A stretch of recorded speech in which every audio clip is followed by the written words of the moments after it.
Imagine the dust motes dancing in the silent attic where the first curse was born. It is a thick, velvet silence that presses in on you, broken only by the faint, distant chime of an old clock that no longer keeps time. You stand on the threshold of a history where simple wood and cold metal become the silent hosts of something ancient, something that waits within the shadows. This is the moment before you reach out and make contact with the darkness, the moment before the silence breaks and the whispered legend emerges from the deep forgotten past. Tonight, we will walk through 100 tales of objects that are not merely things, but silent watchers in the historical archives. They are cursed dolls, haunted mirrors, and ancient rings that seem to carry an invisible weight of bad luck and whisper dark thoughts into the minds of those near them.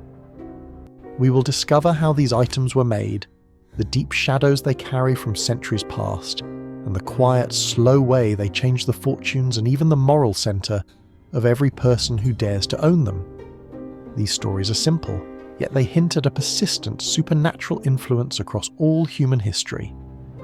The Doll That Cried Dust, Annabelle and the Whispers of Ownership. The story of the doll known as Annabelle begins not in a crypt or a ruin, but in a simple, ordinary department store in 1970. A mother purchased the vintage Raggedy Ann doll as a harmless birthday gift for her college-age daughter, Donna. The change in the home was immediate and unsettling. First, the doll seemed to move slightly when no one was looking, found sitting in a chair when it had been left lying down.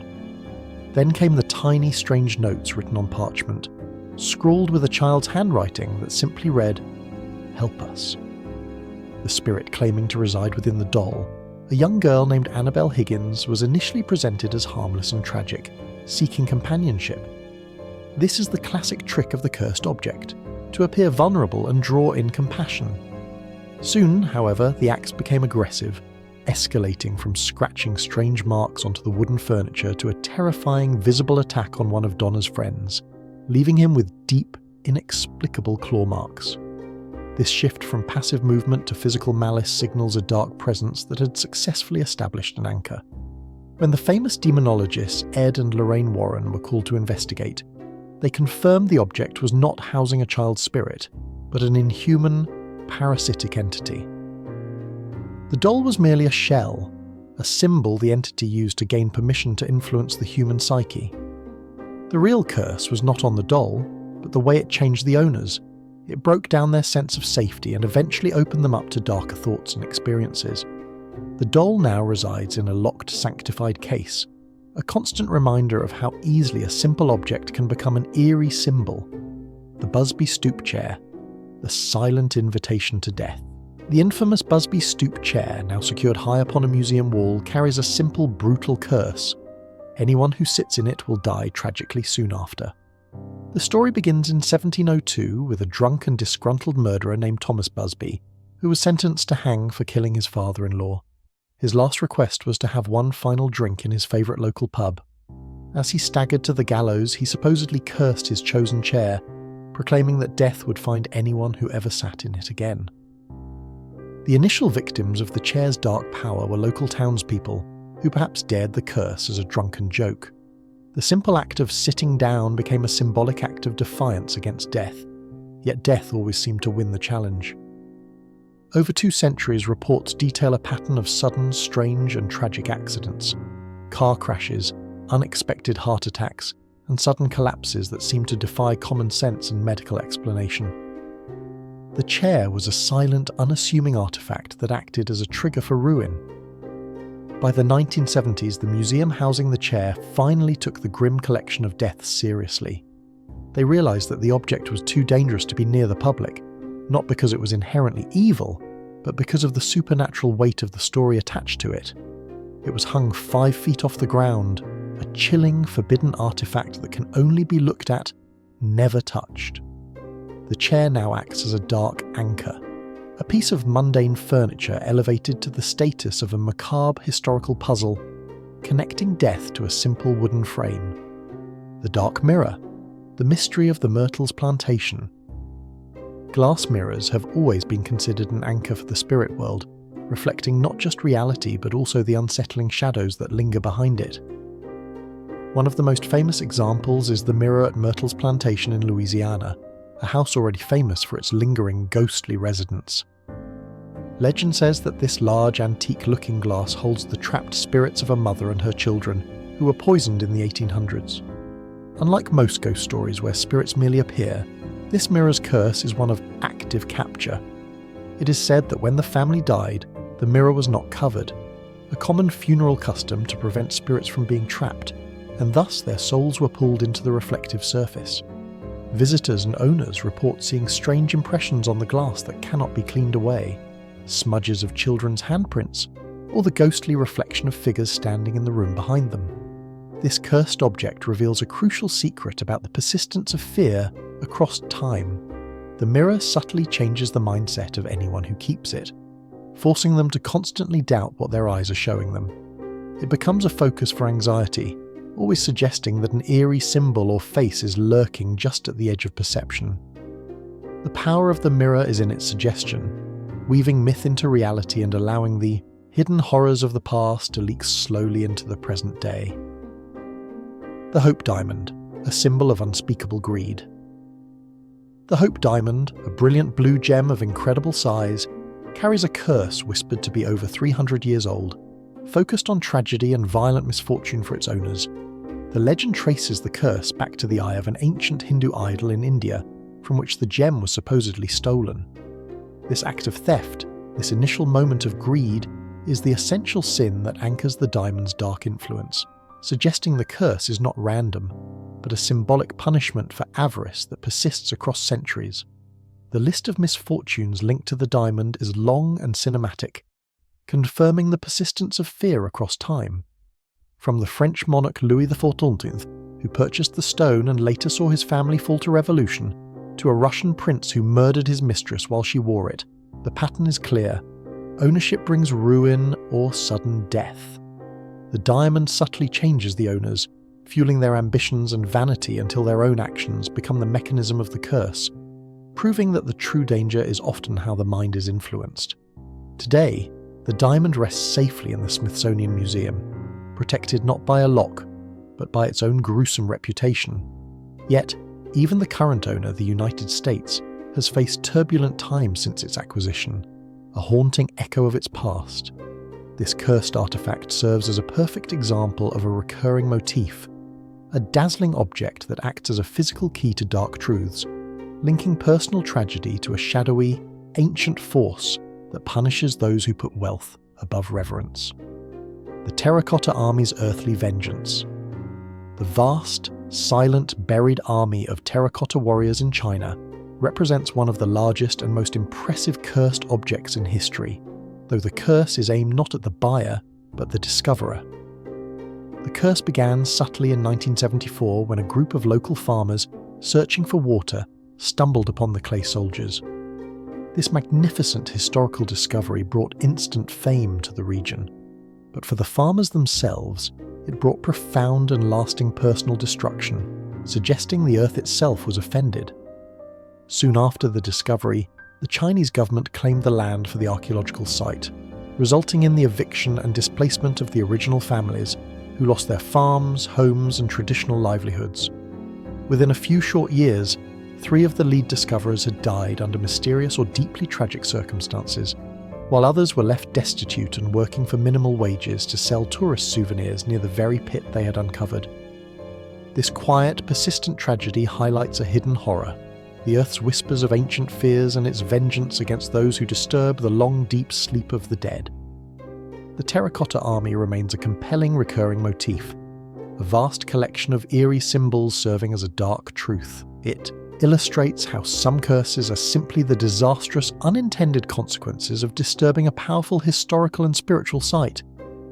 It is a cautionary tale about the high price of unveiling secrets and reveals a profound piece of the central question of the series, that some dark forces are simply the sheer protective power of forgotten history itself, demanding silence from the living. The Cursed Mummy Case, artifacts that refuse to stay buried. The story of the Cursed Mummy Case, sometimes called the Unlucky Mummy, is a classic tale of hidden horrors and ancient disruption. This object is actually the lid of an inner coffin from around 600 BC, meant for a high-ranking priestess of Amun-Ra. It was taken from Egypt in the 1890s and immediately began its grim work. Those who handled it during transport suffered strange accidents, severe illnesses, and sudden deaths, suggesting the mere act of moving the relic invoked a powerful, lingering spiritual defence from the tomb. The item eventually made its way to the British Museum, where its influence only seemed to grow stronger, becoming a recurring motif. Visitors and museum staff reported seeing the haunting image of a terrifying human face appear on the lid's surface when the lights were out, or hearing loud, pounding noises originating from within the empty case late at night. The artifact was acting as a key to dark truths, reminding the world that some ancient spirits simply do not wish to be displayed for the living. The most chilling whisper associated with the case, and one that advances the central question, is the legend that it was secretly loaded onto the Titanic in 1912, hidden in the cargo hold, and was a contributing supernatural factor in the ship's sinking. While this remains unproven speculation, the fact that such a horrific event was attached to the case shows the sheer power of its reputation. The object had truly changed its environment, extending its curse from individuals to global disaster. The dancing pencils, a child's game turned sinister. Our journey takes a quiet, more domestic turn with the phenomenon of the dancing pencils, a seemingly innocent party game from the 1930s that became a recurring motif of supernatural influence. The game involved two children balancing two pencils on their fingertips over a piece of paper, supposedly to ask simple yes-no questions to a spirit.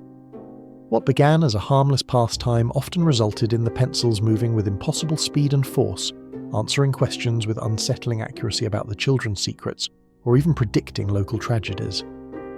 This seemingly benign cursed object quickly evolved from a curiosity into a source of real tension, becoming an anchor for something far darker. Many accounts from that era describe the pencils beginning to write, or tap out messages that grew increasingly hostile and threatening, often directed at the children themselves or their parents. The atmosphere in the room would grow, heavy and cold, a clear sign that the simple pencils had allowed a negative entity to bridge the boundary between myth and reality and interfere with the human world. The true horror is how the pencils changed the children. What started as light-hearted curiosity often ended in profound fear, leading to nightmares, paranoia, and a lasting terror of invisible forces lurking just beyond sight. The game showed how easily common household objects, a simple pencil, could be weaponized by a shadowy influence.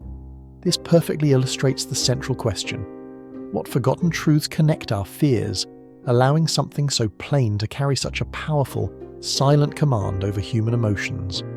The cursed wedding dress, threads of eternal misery. The cursed wedding dress from the 19th century, a white silk gown supposedly made for a bride in Texas who died before her wedding, is a chilling example of a cursed artifact. The dress was hung in a parlour, but a local legend claimed the deceased bride's spirit refused to leave it. Any young woman who attempted to wear the dress for her own wedding day met with terrible tragedy: the death of her fiancé, sudden bankruptcy, or catastrophic illness immediately before the ceremony. The subtle terror here is in the garment's appearance. The dress was not outwardly menacing, but seemed to carry a visible pallor or shadow that could not be cleaned. It became an eerie symbol of thwarted happiness, forcing anyone who considered wearing it to confront the persistence of fear across time and the fate of the first bride. It was a tangible piece of her misfortune, quietly waiting to transfer her endless misery to the next innocent owner who sought joy. Eventually, the dress was donated to a historical museum, where it remains protected behind glass, a silent key to dark truths. Though it cannot be touched, the museum staff report that the silk sometimes appears to move slightly, swaying as if a cool, unseen wind has passed by, even when the air in the room is still. The object proves that some curses are deeply personal, a perpetual echo of grief so powerful that it physically taints the fabric of reality, ensuring that the owner's ruin becomes the next owner's fate. The hands resist him. A painting that stares back. The unsettling painting known as The Hands Resist Him is a relatively modern example of a cursed object, created by artist Bill Stoneham in 1972. The piece depicts a young boy, and a lifeless, doll-like girl standing in front of a glass door with disembodied hands pressing against the glass behind them. The painting quickly gained notoriety because of the bizarre negative effects it had on its subsequent owners, fulfilling the premise that these objects change whoever touches them. The first documented evidence of the curse came when owners of the painting claimed that the figures within the canvas would move at night. The boy would sometimes disappear, or the doll girl would change her pose, causing immense distress and psychological pressure. One family who owned the artwork claimed their young daughter began speaking to the figures in the painting, telling her parents that they would fight and sometimes try to escape the frame. The painting became an anchor for psychological torment, forcing the owners to doubt their sanity and creating a constant state of tension and paranoia. Art experts who examined the painting claimed they felt an inexplicable, negative energy emanating from the canvas itself. This eerie symbol of silent childhood horror suggests the existence of a shadowy, pervasive force that can be deliberately captured and contained within art, turning beauty into a conduit for hidden horrors and unsettling viewers simply by its presence. The Screaming Skull of Burton, Agnes Hall. Our journey into the persistence of fear brings us to the Screaming Skull of Burton Agnes Hall in England, a dark object that refuses to be ignored. The skull belongs to a young woman named Catherine Ann Griffith, who lived in the 17th century and was murdered by highwaymen after she had begged them not to harm her and vowed her soul would remain in the house if she died. After her death, the family tried to bury her skull in the surrounding grounds. However, every time the skull was buried, it would reportedly reappear mysteriously inside the house, often accompanied by dreadful, disembodied screaming or wailing that terrified the residents. This strange, silent yet loud artifact made it clear that Catherine's vow was a powerful, personal curse that would actively change the lives of the family who attempted to forget her. The family eventually realised that this symbol of death would not tolerate the silence of the earth. To finally achieve peace, the skull had to be sealed behind a wall inside the house, never to be disturbed again. The story is a profound piece of the central question, showing how powerful grief and a singular moment of horror can tether a soul to the physical world, creating a permanent, hostile, recurring motif. The sealed skull is a constant, quiet reminder that some ancient fears are so strong they can turn a beautiful home into a haunted crypt, demanding perpetual respect. The Bassano vase, the price of a forgotten tomb. The tragic history of the Bassano vase, an ornate silver and gold funerary urn from the 15th century, is a perfect example of how ancient secrets bring modern destruction. The curse began with its rediscovery near an Italian town, engraved with the ominous Latin phrase, "Beware, this belongs to death." The vase was allegedly interred with a young woman who died tragically on her wedding night. When the vase was taken from her tomb, the first owner died mysteriously a day later, launching a long, dark chain of events. The vase became an anchor for misfortune, passed through several families who quickly suffered sudden illnesses, inexplicable accidents, and financial ruin. It was constantly being sold, gifted, or thrown away, yet it always seemed to reappear, finding a way back into circulation.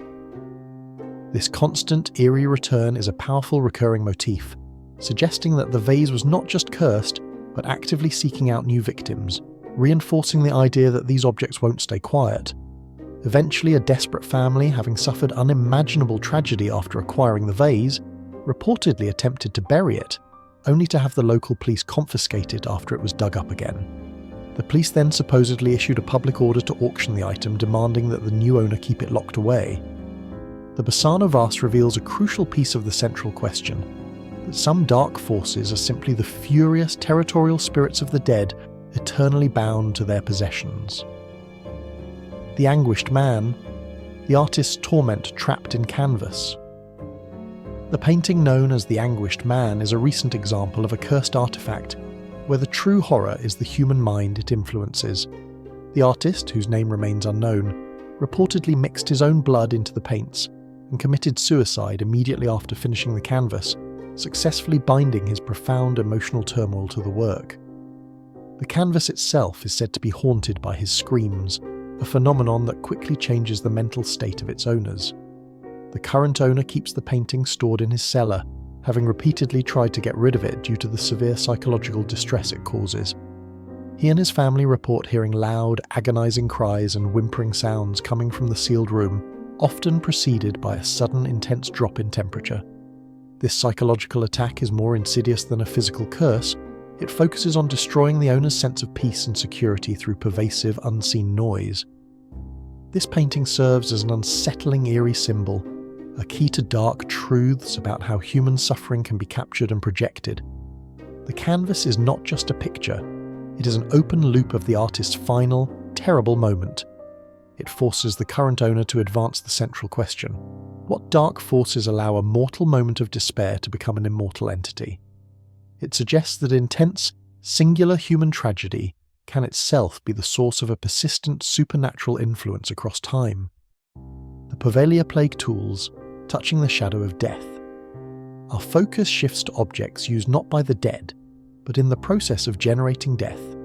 The Poveglia Plague tools are items supposedly salvaged from the island of Poveglia in Venice, known as one of the most haunted places on Earth. This island was used as a massive quarantine station during the Black Death, where hundreds of thousands died in suffering. These tools, such as medical instruments, shovels, or simple personal belongings, carry the emotional weight of that mass agony. The curse of these tools is tied to the overwhelming, horrific nature of the location, confirming the boundary between myth and reality is thin where extreme suffering occurred. Anyone who has dared to steal, or even briefly handle a relic from Poveglia, reportedly suffers immediate devastating effects, ranging from intense nightmares and visions of the diseased dead to unexplained physical deterioration. The air of the island itself is said to cling to the artifacts, transporting the hidden horrors to the outside world. These items advance the central question: what dark force connects the creepiest moments of human history? In this case, the force is the collective, residual trauma of mass death. The tools act as a physical anchor for the whispers of ancient fears, reminding us that suffering doesn't simply disappear. It saturates the objects present at the moment of tragedy. Touching these tools means directly touching the shadow of death that permeated the island centuries ago, and that shadow immediately changes the owner. The Ring of Death, Valentino's dark legacy. The mysterious ring, known simply as the Ring of Death, is tied to the legendary silent film star, Rudolph Valentino. Valentino purchased the silver ring, which was set with a striking cabochon moonstone, from a jeweler in San Francisco, who immediately warned him that the stone had a reputation for bringing terrible misfortune. Valentino, ignoring the warning, wore the ring, and his wildly successful career almost instantly began to crumble, foreshadowing his own tragic early demise soon after. After Valentino's untimely death at the age of 31, the ring continued its grim work. Every subsequent owner or wearer of the artifact met a similarly catastrophic end, often dying young or suddenly, or suffering career-destroying events. Valentino's lover, his friend, and the next actor to wear it for a biographical film all fell victim to the ring's pattern of sudden, abrupt tragedy, suggesting the curse was a contagious entity clinging to the silver and stone.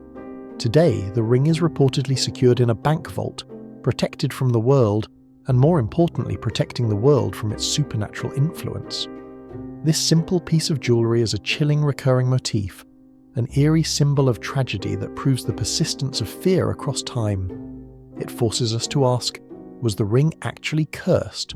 Or did the powerful story and expectation of the curse simply change the psychological state of every owner, effectively turning fear into a self-fulfilling deadly prophecy? The golden chair of Pharaoh Tutankhamun, the weight of kings. The discovery of the tomb of Tutankhamun in 1922 brought with it an immediate warning: the famous Pharaoh's curse. One of the most opulent and fascinating objects found was his gilded golden chair, designed for his young body. While many focus on the deadly curse linked to the tomb, the chair itself, as a physical object, carried the profound weight of this historical disruption, acting as a direct anchor for the curse on its discoverers. Howard Carter, the chief archaeologist, suffered a lifetime of tragedy after the discovery, but the initial patron, Lord Carnarvon, was the first victim of the chair's influence. He died from an inexplicable mosquito bite shortly after entering the tomb, and touching the chair, fulfilling the curse's immediate threat. The curse was subtle and personal, not a grand spectacle, but a quiet, precise dismantling of the health and peace of those who dared to sit upon the pharaoh's golden throne. The chair is a powerful symbolic image and a central piece of the puzzle connecting ancient horrors. It suggests that royal objects carry a dark poetic narrative. The intense belief in the divine power of the pharaoh acts as the force behind the curse. This cursed artifact did not merely cause bad luck, it changed the owner's destiny, inviting death in the most unexpected ways, proving that the whispers of ancient fears hold real, lethal power when disturbed. The Cursed Mirror of the Isabella Stewart Gardner Museum. Our investigation into objects that act as anchors for dark forces brings us to the Isabella Stewart Gardner Museum in Boston, the site of a famous unsolved art theft. While the focus is often on the stolen paintings, a less-known piece of the central question concerns an antique mirror left hanging, still empty, where a painting once was. It is believed this mirror is now cursed, reflecting not the room, but the traumatic shadow of the crime itself, a persistent, unnerving sense of wrongness. The moment the thieves cut the canvases from their frames, the curse anchored to the mirror. Staff and guards have since reported strange phenomena, whispers that sound like angry bargaining coming from the empty frame, and the feeling of being intensely watched by unseen eyes when standing near the gilded glass. This suggests the mirror captured not a ghost, but the eerie symbol of greed and violation, acting as a permanent recorder of the night's traumatic events. The curse of the empty mirror is a psychological one. It subtly changes the viewer, forcing them to confront the absence and the unsolved mystery, making them constantly search for something that isn't there. It is a powerful, recurring motif, a reflective surface that holds a dark truth. The glass doesn't show your future, it reflects the deep, lasting damage of a historical rupture, proving that sometimes the most frightening cursed objects are those that capture a moment of pure, selfish human desperation. The Iceman Ötzi's artifacts, ancient disruption. The millennia-old mummy known as Ötzi the Iceman, discovered in the Alps in 1991, brought with him a curse of ancient disruption tied directly to his simple copper axe and woven gear.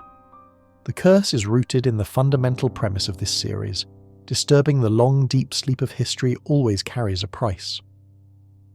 The curse was subtle and personal, a slow-burn disaster for those involved in handling his tools and remains, establishing a clear pattern of supernatural influence.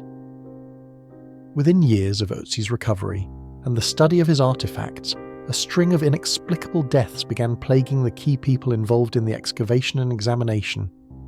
The man who discovered the body, the mountain guide who led the team, the forensic pathologist who examined Ötzi, and the head of the team that catalogued his copper axe all died suddenly and unexpectedly, often alone. This precise, fatal chain of events suggests that the act of touching his artifacts was the final, devastating trigger. The curse carried by Ötzi's simple tools is a terrifying example of a recurring motif: the rage of the undisturbed dead. These everyday objects, his axe, his woven cape, his pouch, became keys to dark truths, proving that some dark forces are simply the sheer protective power of forgotten history demanding silence. The tools themselves are mundane, yet they carry the profound, chilling weight of 5 millennia of silent sleep, forever changing the destiny of those who dared to touch them. The Crying Boy painting series, a mass curse. Perhaps the most widespread and unnerving mass curse of the modern age is tied to a series of prints known as the Crying Boy paintings, popular across Europe in the 1980s. The unsettling portraits of tearful children were supposedly cursed after a number of unexplained house fires were linked specifically to the presence of the print. The strange common factor was that in every single devastating blaze, the paper print of the crying boy was always found miraculously undamaged among the ashes. The paintings quickly became an eerie symbol of domestic horror, an anchor for something that was actively changing the fortunes of its owners for the worse. Experts could offer no scientific explanation for how a mass-produced paper print could survive intense heat while everything around it turned to ash. This phenomenon suggested a direct, purposeful, supernatural influence. The paintings were not merely lucky, but were actively protected by the malevolent force bound to them, a dark, poetic narrative of survival. This recurring motif of the undamaged painting confirmed the power of the curse, forcing people to throw away or destroy the prints in fear. The fire was seen not as a random event, but as the cursed object's way of clearing its surroundings, ensuring it remained the centre of the tragedy.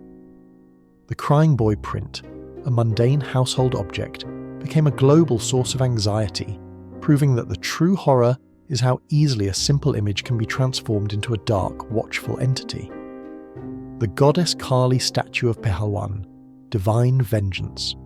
Ancient idols and religious objects carry curses rooted in divine authority, demanding a respect that few mortals can truly sustain. The curse tied to a small, ferocious statue of the Hindu goddess Kali in India is one such tale. A local Pehalwan, or wrestler, acquired the statue believing it would grant him power and invincibility. Instead of strength, the statue brought the man unending torment, quickly establishing a dark pattern of supernatural influence. The man claimed the statue would move on its own, and that he would hear a low, growling sound coming from within the stone itself. More frighteningly, he began suffering inexplicable physical afflictions and a profound, paralysing fear that prevented him from entering the wrestling arena.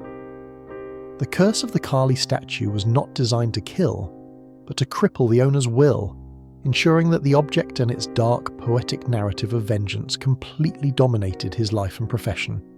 This cursed artifact acts as an intense anchor for an otherworldly force, proving that the whispers of ancient fears are often the demands of neglected gods.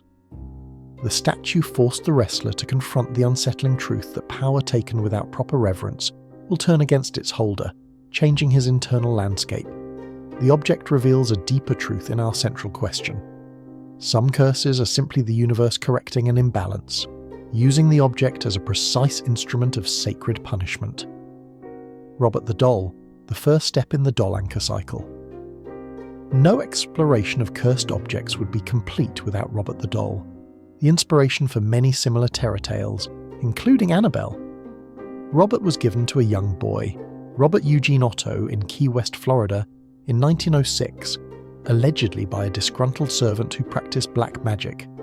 From that moment, the doll became an absolute anchor for misfortune, actively changing the life and character of young Robert Eugene for the worse, slowly taking over his identity. When strange or destructive things happened in the Otto household, broken objects, overturned furniture, or strange noises, the young boy would always point to the doll and declare, "Robert did it." Neighbours claimed to see the doll peering out of the attic window when the family was away, and visitors often claimed the doll's expression would subtly shift, suggesting a constant, purposeful, supernatural influence. The doll was teaching the boy to rely on it as a scapegoat for dark thoughts.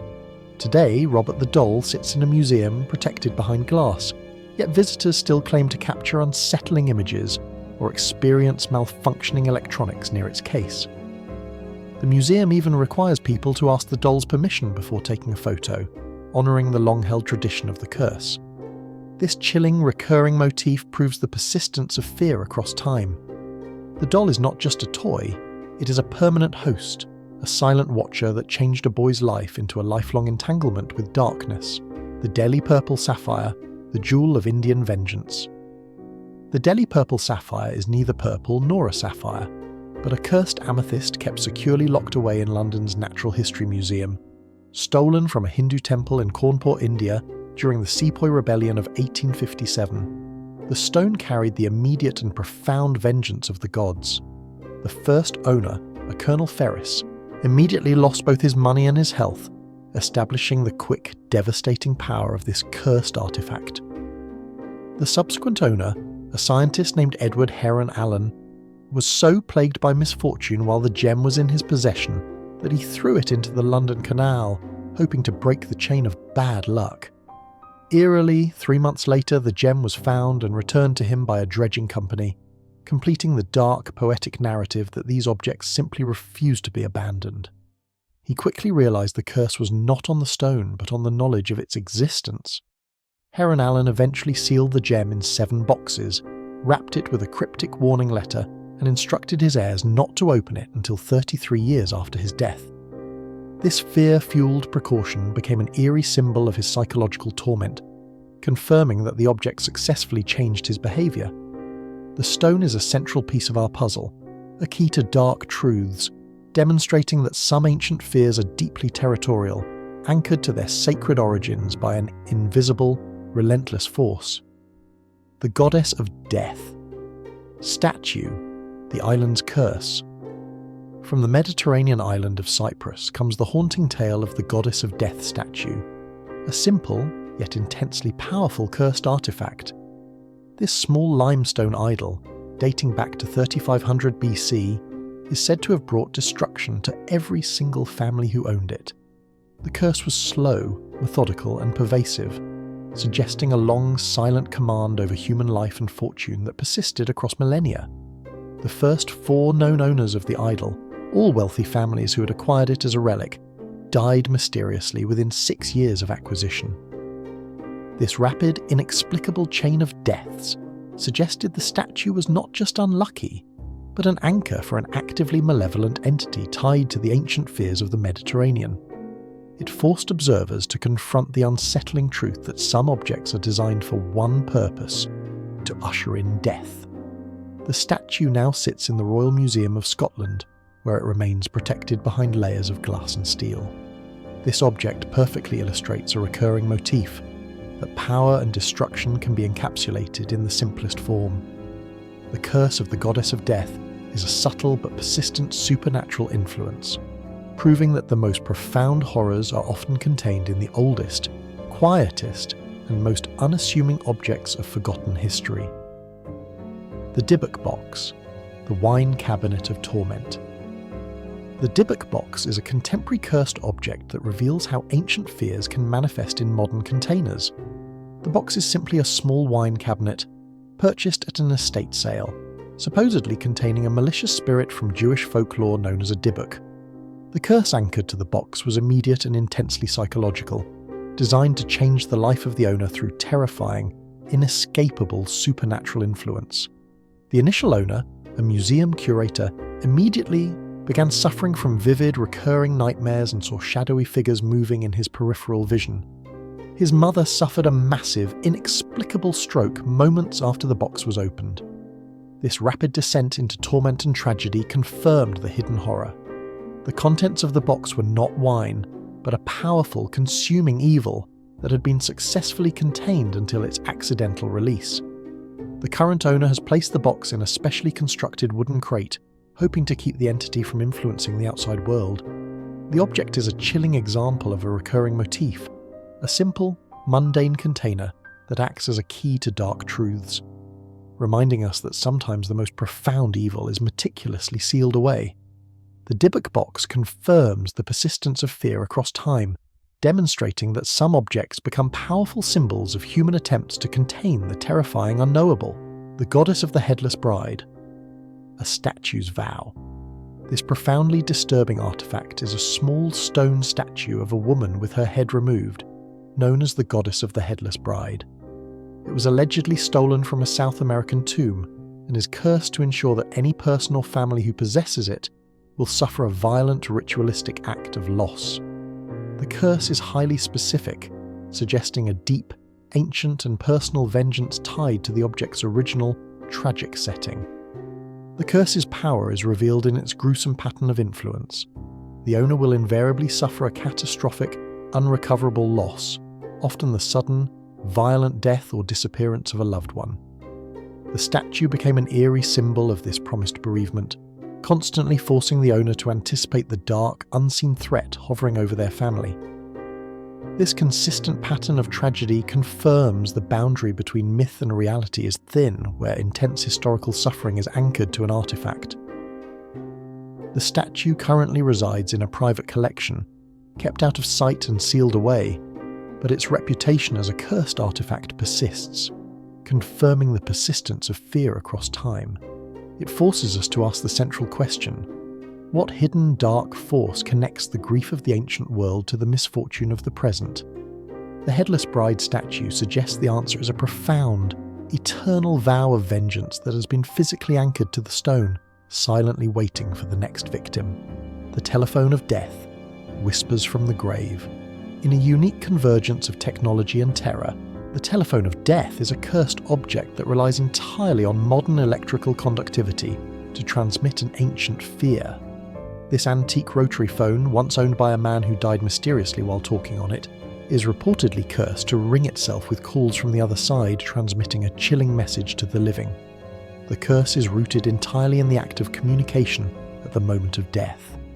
Those who have acquired the phone have reported receiving calls from its antique rotary dial, despite the line being physically disconnected from any external network. The calls are typically silent or contain faint garbled whispers that sound like a familiar voice, forcing the owner to confront the terrifying boundary between myth and reality. This technological anchor successfully traps the lingering echoes of the dying man's final terrified moments. The phone is an unsettling recurring motif because it proves that curses adapt to the modern world, using new tools to change the psychological state of their owners. The antique phone, an object of communication, becomes an instrument of isolation, forcing the owner into a solitary, perpetual confrontation with a silent, unseen entity. It's a key to dark truths, demonstrating that the terror is not the ghost, but the desperate, unending need for the living to answer the whispers from the grave. The Emerald Tablet of Hermes, Secrets Too Great. The Emerald Tablet of Hermes. Trismegistus is a legendary artifact, supposedly containing the secret of all matter and the foundation of ancient alchemy. While its physical existence is debated, the mere idea of its power has anchored a potent curse, that anyone who tries to fully translate or understand its contents will lose their sanity and fortune. The curse is rooted in the belief that some knowledge is too profound and too dangerous for mortal minds to grasp.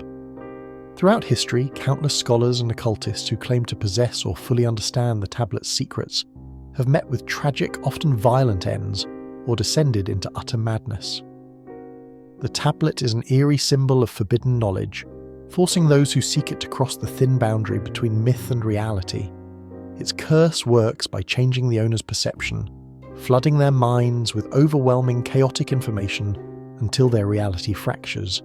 This cursed artifact is a potent piece of the central question: what dark force connects the creepiest moments of human history? It suggests the force is a divine or cosmic principle, a self-correcting mechanism that ensures the universe's most profound secrets remain silent. The tablet itself is merely the key, but the curse is the mind's inability to cope with the truth, confirming that the most destructive change an object can inflict is internal. The cursed Aztec death whistle, the sound of eternal fear. The Aztec death whistle is not a single object, but a category of cursed artifacts. Small, perfectly engineered ceramic whistles shaped like screaming skulls, intended to be used in human sacrifice ceremonies. The curse is auditory, anchored to the terrifying sound they produce, which is described as the simultaneous screams of 1,000 terrified souls. The act of blowing the whistle is the literal act of releasing an ancient collective agony. When one of these whistles is sounded today, those nearby report an immediate visceral feeling of primal terror and dread that changes their physical and mental state. The chilling sound successfully bridges the boundary between myth and reality, forcing the listener to experience the terror of those long-ago victims. It is a powerful anchor for the collective trauma of mass suffering, a terrifying reminder that sound can be a carrier for supernatural influence across time. The death whistle is a chilling, recurring motif, a simple artifact that acts as a key to dark truths about human history. It forces us to ask, what dark force allows an object to capture and replay a moment of sheer, mortal terror? The answer lies in the object's original brutal purpose. The whistle is not just an instrument.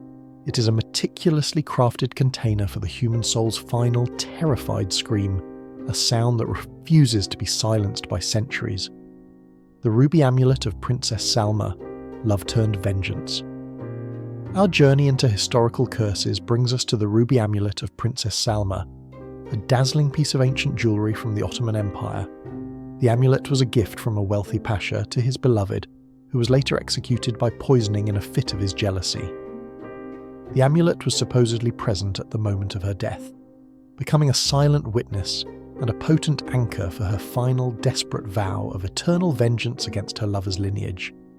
The amulet's curse is one of possessive, unrelenting jealousy and emotional ruin, aimed specifically at the love lives and families of its subsequent owners. Generations of the Pasha's descendants who possessed the amulet suffered heartbreaking betrayals, catastrophic breakups, and constant marital strife, establishing a clear, dark pattern of supernatural influence. The object subtly changed their hearts, sowing seeds of doubt and suspicion until their relationships inevitably failed. The ruby amulet is a classic recurring motif, a stunning object concealing a profound, lethal grief. It is an eerie symbol of love turned to dark vengeance, proving that the persistence of fear across time is often personal and highly focused. The amulet acts as a key to dark truths, reminding us that some cursed artifacts are simply conduits for a specific, powerful human emotion. In this case, an ancient, unrelenting heartbreak that refuses to allow joy to flourish in anyone near it. The haunted rocking chair of the Joshua Ward House. The Joshua Ward House in Salem, Massachusetts, a location steeped in the history of persecution, is home to a specific cursed object, an antique wooden rocking chair. This chair is not merely old, but is said to be haunted by the spirit of a vengeful sheriff from the colonial era who tortured people in the very house. The curse is tactile and psychological, designed to change the owner's sense of safety and transfer a profound feeling of ancient malice. Visitors to the house often report feeling intense cold, a crushing pressure, or a spontaneous, violent rocking motion when standing near the chair, even when the air in the room is perfectly still. The curse has anchored the violent intent of the original sheriff to the wooden frame, ensuring that the act of sitting or standing near it means confronting a hidden horror from the past. The chair is a constant, tangible reminder of the house's brutal history. This simple piece of furniture acts as a chilling, eerie symbol and a subtle key to dark truths. The chair does not kill. It simply makes the owner feel profoundly unwelcome, transferring a palpable, focused hatred that saturates the wood. This proves that the persistence of fear across time is tied to places of immense cruelty. The chair's curse is a slow, steady dismantling of peace, forcing the owner to share in the pervasive, silent agony of the past. The lost soul of the Belcourt Castle Armour.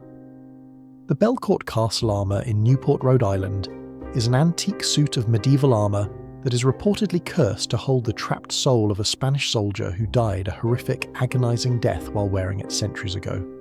The curse is rooted in the soldier's final, desperate attempt to remain in the physical world, creating a suit that is not merely metal, but a vessel for lingering consciousness.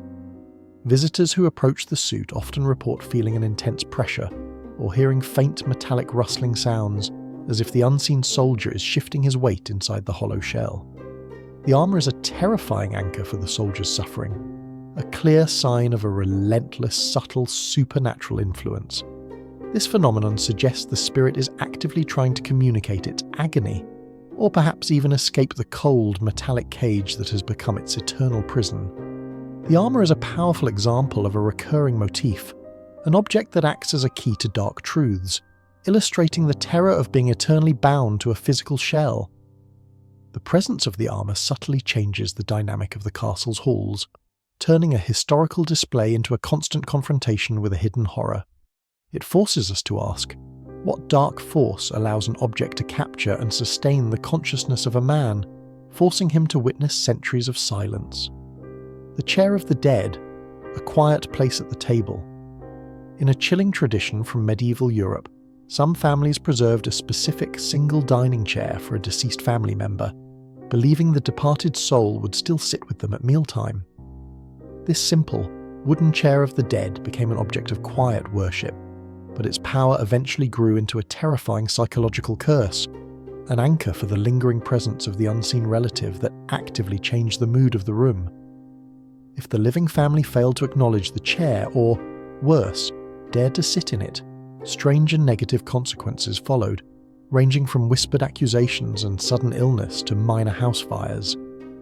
The chair became a powerful, eerie symbol of forced respect and eternal observance, confirming the subtle, supernatural influence that can surround the simplest, most mundane objects.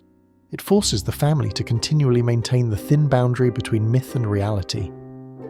The curse of the chair of the dead reveals a deeper truth in our central question. What dark force connects the creepiest moments of human history? It suggests the force is the immense binding power of tradition and guilt. The object doesn't carry a demon. It carries the collective weight of the family's obligation to the deceased, ensuring that the living are never truly alone. The chair, silent and waiting, proves that the most persistent fears are often those tied to the family legacy. The screaming box of William of York. Agony contained. The screaming box of William of York is a gruesome, little-known artefact from 12th century England. A small, intricate silver box allegedly commissioned by a distraught noble to contain the physical echoes of his son's final agonizing cries. The son, William, died a horrific, painful death, and the box was an attempt to capture and contain that moment of pure suffering, resulting in a unique, powerful, and deeply personal curse. For centuries, any person who held the small silver box or kept it in their home reported hearing the faint chilling sound of a child weeping or screaming, even when the box was sealed away. The sound was psychological torment, a relentless reminder of the hidden horror it contained, successfully changing the emotional landscape of every owner. This phenomenon proves that objects can become anchors for sound itself, trapping an auditory piece of history that refuses to be silenced. The box is a chilling, recurring motif, an object that acts as a key to dark truths, illustrating the human desire to capture and preserve moments, even the most terrible ones. The persistence of fear across time is, in this case, driven by the box's singular purpose: to hold agony. It forces us to ask the central question: what dark force allows an object to sustain a sound for 8 centuries? The answer lies in the intense binding emotion of a father's grief and his desperate final command. The Stone of the Cursed Village, History's Vengeance. In a remote area of Iceland lies a large, unassuming rock, known only as the Stone of the Cursed Village. The village it overlooks was completely wiped out by an inexplicable sudden plague in the 17th century, and the surviving residents blame the calamity on a witch's curse that she had intentionally anchored to the stone. The curse is territorial and profound, aimed at destroying any attempt to rebuild or settle near the site of the ancient tragedy. Over the centuries, anyone who has attempted to live, build, or even graze livestock near the stone has suffered catastrophic misfortune, including sudden deaths, inexplicable illnesses, and the complete failure of crops. The curse is the embodiment of history's refusal to be forgotten, acting as a supernatural influence that ensures the village's ruin remains perpetual. The simple stone is a permanent marker, a chilling, eerie symbol of territorial vengeance. The stone is a powerful piece of the central question, demonstrating that some dark forces are simply the raw, protective power of the traumatized earth itself. It forces us to ask, what forgotten truths connect our fears about land? The Stone of the Cursed Village proves that some places are so saturated with human suffering that a simple rock can become an anchor for that collective agony, forever changing the destiny of those who dare to approach the silent ruins. The Venetian Plague Doctor's Mask. Breathing in fear. As we move into artifacts from the middle years of our study, we confront the Venetian Plague Doctor's Mask, a macabre historical object that carries a terrifying specific curse. These iconic leather masks with long beaks were worn by doctors during the Black Death, not just to filter the air, but to perform rituals intended to ward off the evil they faced. The curse is rooted in the immense, overwhelming fear of the plague itself, which the mask was unable to defeat. Some surviving masks are believed to be cursed because they served as a constant, tangible witness to immense, terrifying suffering that crossed the boundary between myth and reality. Anyone who dares to wear or display one of these masks often reports intense feelings of dread, shortness of breath, and visual hallucinations of sick, dying crowds. The curse is an intense anchor for the atmosphere of collective terror from the 17th century, changing the wearer's psychological state. The Plague Doctor's Mask is a powerful recurring motif, an object that acts as a key to dark truths about human history. It forces us to ask, what dark force allows an object to capture an atmosphere? The answer lies in the object's unique function. The mask was designed to breathe in the air of death and now, centuries later, it forces the owner to rebreathe that same air, demonstrating how some dark forces are simply the residual, overwhelming trauma of mass mortality. The wedding veil of the Widow of Paris. Eternal grief. The wedding veil of the Widow of Paris is a beautiful antique lace garment that carries a profound, specific curse anchored in eternal, consuming grief. The veil was worn by a young bride in the early 1800s whose fiancé was struck dead on the steps of the church just moments before their wedding. The woman never took the veil off, wearing it every day until her own death, ensuring the lace became an enduring, eerie symbol of her thwarted joy. The curse is aimed at destroying the happiness of any subsequent woman who dares to wear it, transferring the widow's grief and bad fortune directly to the new bride. Reports tell of subsequent owners suffering sudden, catastrophic losses on their wedding days, accidents, sudden financial ruin, or profound illness. The veil itself is said to always feel cold to the touch, and carries a faint, persistent scent of church incense and old, dry flowers. A constant supernatural influence. This cursed artifact is a chilling, recurring motif, a soft, delicate object that acts as a key to dark truths, proving that the persistence of fear across time is often focused on the denial of happiness. The veil's power lies in its ability to change the wearer's emotional state, wrapping them in an inescapable layer of ancient sorrow. It forces us to ask, what dark force allows an object to capture and perpetually project a single, overwhelming human emotion across centuries? The doll of the haunted convent, the whisper of faith. Lost. In a quiet corner of Spain, an antique doll was once discovered within the ruins of a closed convent, becoming known as the doll of the haunted convent. The doll carries a disturbing, specific curse. It whispers religious doubt and despair into the minds of those who possess it, often driving pious people to renounce their faith or suffer psychological collapse. The curse is rooted in a final, agonizing crisis of faith experienced by one of the nuns centuries ago. The doll is reported to move on its own, always found with its eyes staring directly at a religious symbol or a crucifix. Owners claim to hear faint, breathy whispers, not of a child, but of a woman's voice, that question their deepest beliefs, slowly and methodically changing their internal lives. This psychological attack confirms the profound, subtle, supernatural influence that can surround objects of great spiritual contention, bridging the boundary between myth and reality. The doll of the haunted convent is a powerful, eerie symbol and a subtle key to dark truths. It forces us to ask the central question, what dark force connects the creepiest moments of human history?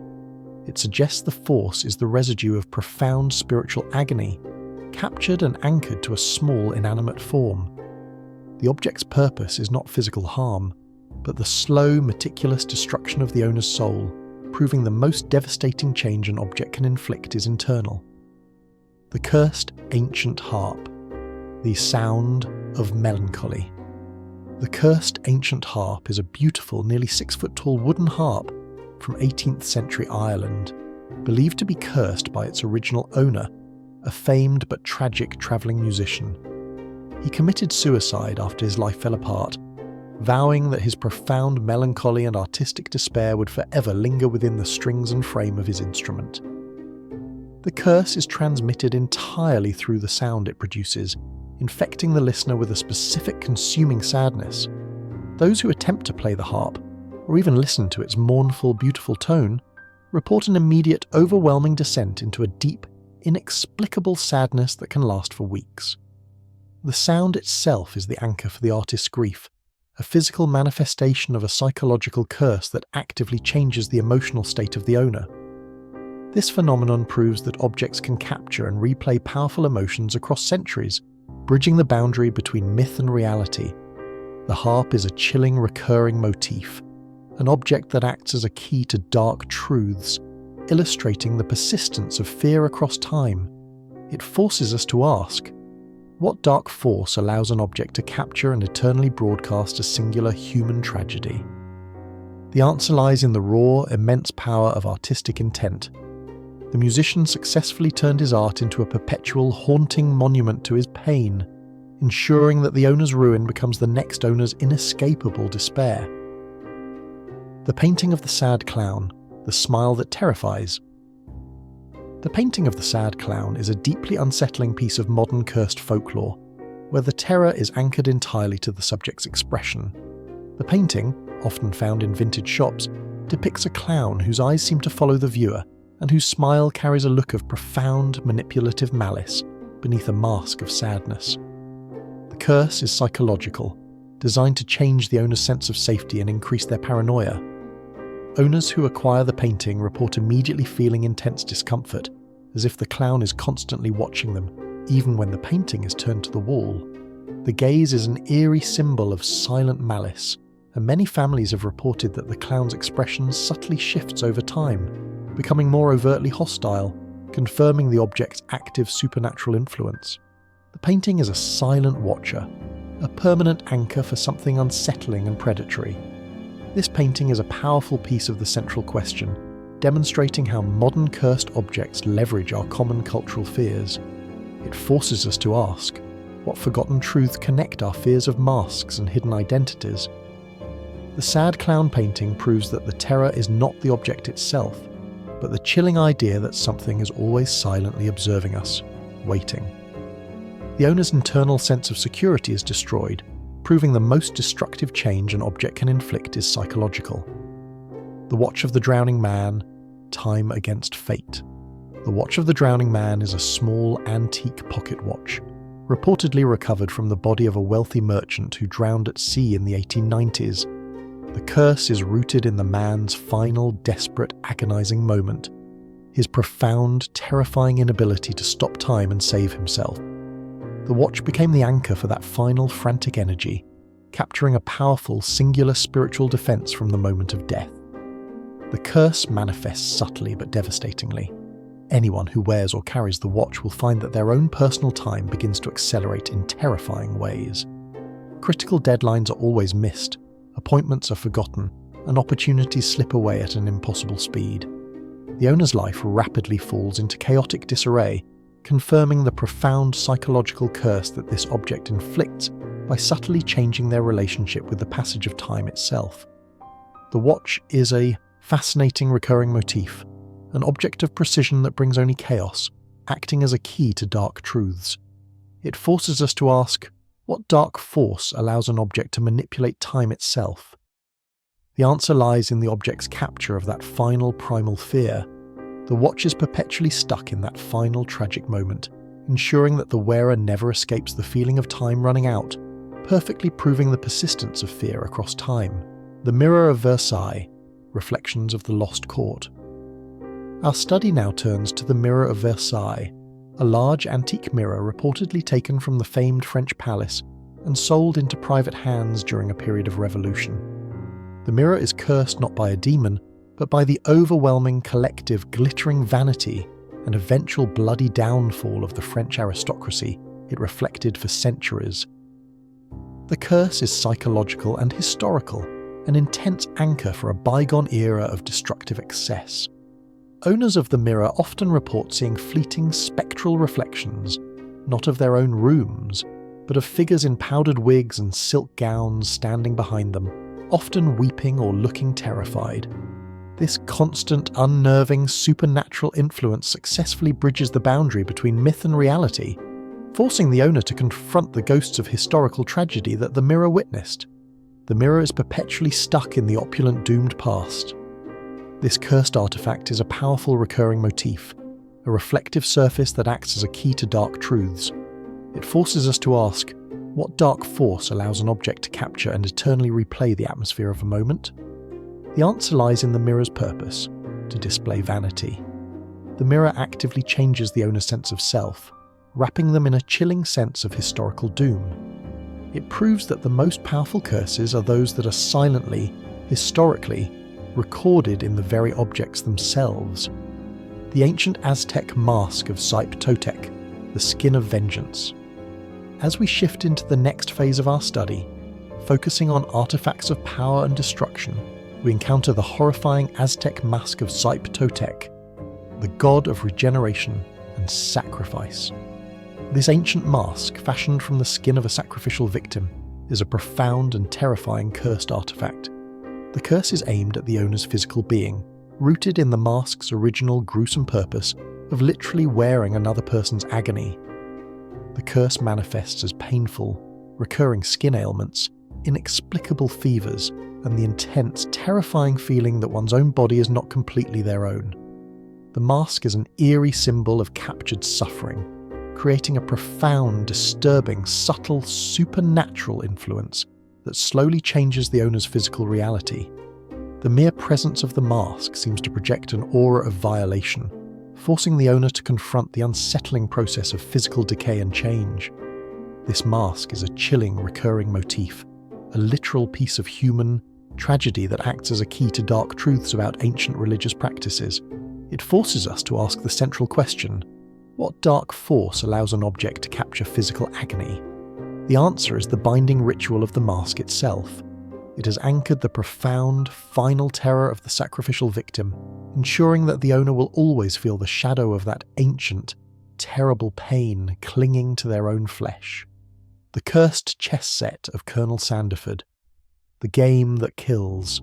The cursed chess set belonged to Colonel Sandiford, an Englishman who was allegedly obsessed with the game and murdered his son over a disputed move in the 1880s. The wooden chess set became an immediate, terrifying anchor for the crime, containing the intense jealousy and violent rage that led to the murder, establishing a personal curse that refused to remain silent. The true horror is the knowledge that the object was a witness to violence. The curse of the chess set is aimed at inciting conflict and violence in the minds of anyone who uses it. Families who have owned the set report being overcome with irrational, consuming anger during the game, often leading to physical altercations and shattered relationships.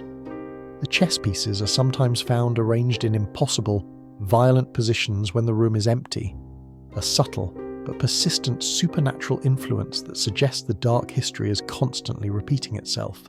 The chess set is a powerful example of a recurring motif, a game of strategy that brings only irrational chaos. It acts as a key to dark truths, proving that the most profound curses are those that corrupt the human spirit, changing the owner's moral center. The object itself is just wood, but it is saturated with the dark, murderous intent of the first owner. It forces us to ask, what dark force allows an object to turn a game into a repeating cycle of violent tragedy? The Watchman's Clock of the Tower of London. Time's witness. The Watchman's Clock is a very large, antique grandfather clock, once kept in a forgotten corner of the Tower of London, a place of immense historical suffering. The curse of the clock is tied to the countless executions and agonies it silently witnessed across centuries, capturing the final, desperate energies of those facing death. The clock is not just a timepiece, it is a profound historical recorder of endless silent trauma, a true key to dark truths. The clock is said to stop randomly, often at 12:07 a.m., the exact moment of a famous, historically disputed execution within the tower's walls. This precise, eerie act of stopping time is a subtle but persistent supernatural influence, suggesting the clock is actively resisting the passage of history itself at key moments of tragedy. The sound of its massive pendulum is often heard swinging loudly, even when the clock's mechanism is completely broken and unwound. The Watchman's Clock is a powerful, eerie symbol and a chilling, recurring motif. It forces us to ask, what? Dark force connects the creepiest moments of human history. It proves that some objects become so saturated with human pain that they transcend their original function. The clock subtly changes the minds of those near it, forcing them to perpetually confront the invisible, silent ghosts of the past. It is an instrument of time that can only truly speak of death. The shadow box of the conjoined twins, the eternal bind. The shadow box of the conjoined twins is a grim, little-known 19th century artifact. A small, glass-fronted display box containing the preserved personal belongings of a set of conjoined twins who died tragically young. The box is said to be cursed because it anchored the profound, final and agonizing spiritual reluctance of the twins to be separated in death, capturing the moment their single, shared spirit was finally forced apart. The curse of the shadow box is manifested by intense, sudden feelings of claustrophobia, a profound sense of being watched, and the constant sound of two distinct faint heartbeats when standing near it. The curse's psychological power changes the owner's internal sense of self, forcing them to feel the anxiety of being bound to another, proving that the boundary between myth and reality is thin where intense, personal agony occurred. The box is a permanent, visible key to dark truths. This artifact is a deeply unsettling, eerie symbol and a profound piece of the central question. What dark force allows an object to capture and sustain the shared consciousness of two people? The shadow box is not merely a memorial, it is an active anchor for the enduring spiritual bond of the twins, ensuring they remain together in their box, and that the owner feels the perpetual, terrifying pressure of their eternal presence, subtly changing their sense of reality. The Executioner's Blade of Nuremberg, the touch of death. The Executioner's Blade of Nuremberg is a massive antique sword used for countless executions in medieval Germany. It is not just an old weapon, it is saturated with the blood and final terrified energy of every person it killed. The curse is rooted in the blade's precise lethal function, ensuring that anyone who touches it without reverence will suffer swift, inexplicable misfortune or even death. The sword is a silent, chilling monument to violence. The curse manifests as a profound, chilling coldness that radiates from the blade and an overwhelming, irresistible urge for the owner to use the sword for its original terrifying purpose. This powerful, subtle, supernatural influence changes the owner's moral center, slowly eroding their peace and replacing it with a consuming, violent impulse. The blade is an anchor for the dark, professional intent of the executioners who wielded it across centuries. The blade is a terrifying, recurring motif, an object that acts as a key to dark truths, proving that the persistence of fear across time is often tied to objects of lethal function. It forces us to ask, what dark force allows an object to capture and perpetually project the intent of violence? The sword proves the most profound curses are those that prey on human weakness, using the object to turn a history of death into a new, self-fulfilling prophecy of tragedy. The voodoo drum of the New Orleans swamp, the rhythmic call. In the humid, silent bayous of Louisiana, some believe a specific ancient voodoo drum carries a profound rhythmic curse. This hand-carved drum, reportedly used in ceremonies of dark magic and summoning, is a terrifying anchor for otherworldly power. The curse is auditory and psychological, designed to change the owner's sense of reality by introducing a constant, driving, rhythmic sound that only they can truly hear. Owners of the drum, even when it is sealed away, report hearing a constant, faint, low-frequency beat that matches a human heart rate, but cannot be silenced. This inescapable supernatural influence slowly erodes their peace and ability to focus, eventually driving them to profound psychological distress and paranoid isolation. The drum is not a toy. It is a permanent conduit for the dark, rhythmic energy of the swamps and the ancient rituals performed there. The voodoo drum is a powerful recurring motif, an object of rhythm that brings only chaos. It acts as a key to dark truths, proving that the persistence of fear across time is often rooted in forbidden spiritual practices. It forces us to ask the central question: what dark force allows an object to capture and perpetually broadcast a spiritual signal? The drum proves the most profound curses are those that are designed to change the owner's mind and shatter their connection to the ordinary world. The head of the Viking berserker, the rage contained. A specific preserved human skull, believed to be the remains of a legendary Viking berserker warrior from the 9th century, is a chilling object that carries a curse of profound, uncontrollable violence. The curse is rooted in the berserker's consuming final rage, which was supposedly so intense that it was captured and anchored within the physical bone, a dark primal energy that refuses to dissipate across centuries. The curse manifests subtly but powerfully. Anyone who keeps the skull in their home will suffer from irrational, explosive episodes of rage, often leading to destroyed property and fractured relationships. The skull is an eerie symbol of captured rage, ensuring that the owner's moral center is slowly changed, forcing them to become a conduit for the Vikings' ancient primal fury. The presence of the skull changes the atmosphere of the room into one of constant, tense potential violence. This cursed artifact is a terrifying recurring motif, a simple bone that acts as a key to dark truths about human history. It forces us to ask, what dark force allows an object to capture and perpetually project a specific, intense human emotion? The skull proves that the most profound curses are those that prey on the mind, using the object to turn a historical moment of violence into a new self-fulfilling prophecy of modern tragedy. The silence of the bone is a lie. The painting of the suicidal girl, the window of despair. The painting of the suicidal girl is a deeply unsettling modern example of a cursed object, a large portrait that is reportedly an anchor for the profound despair and self-destructive impulse of the young woman who painted it just before she took her own life. The curse is purely psychological, aimed at the owner's mind, designed to inflict a subtle, paralyzing melancholy that changes their outlook on the world. Owners who acquire the painting report immediately feeling a heavy, inexplicable sadness that grows more intense the longer the painting is in the house. They often find themselves staring into the girl's painted eyes, feeling an intense, compelling, supernatural influence that urges them towards self-isolation and profound hopelessness. The painting is a silent, constant watcher, successfully breaching the boundary between myth and reality by focusing on the destruction of the owner's will to live. This artifact is a subtle, terrifying, eerie symbol of captured sorrow, proving that the most persistent fears are often those tied to internal conflict. It forces us to ask the central question: what dark force allows a painting to capture and eternally broadcast a moment of profound despair?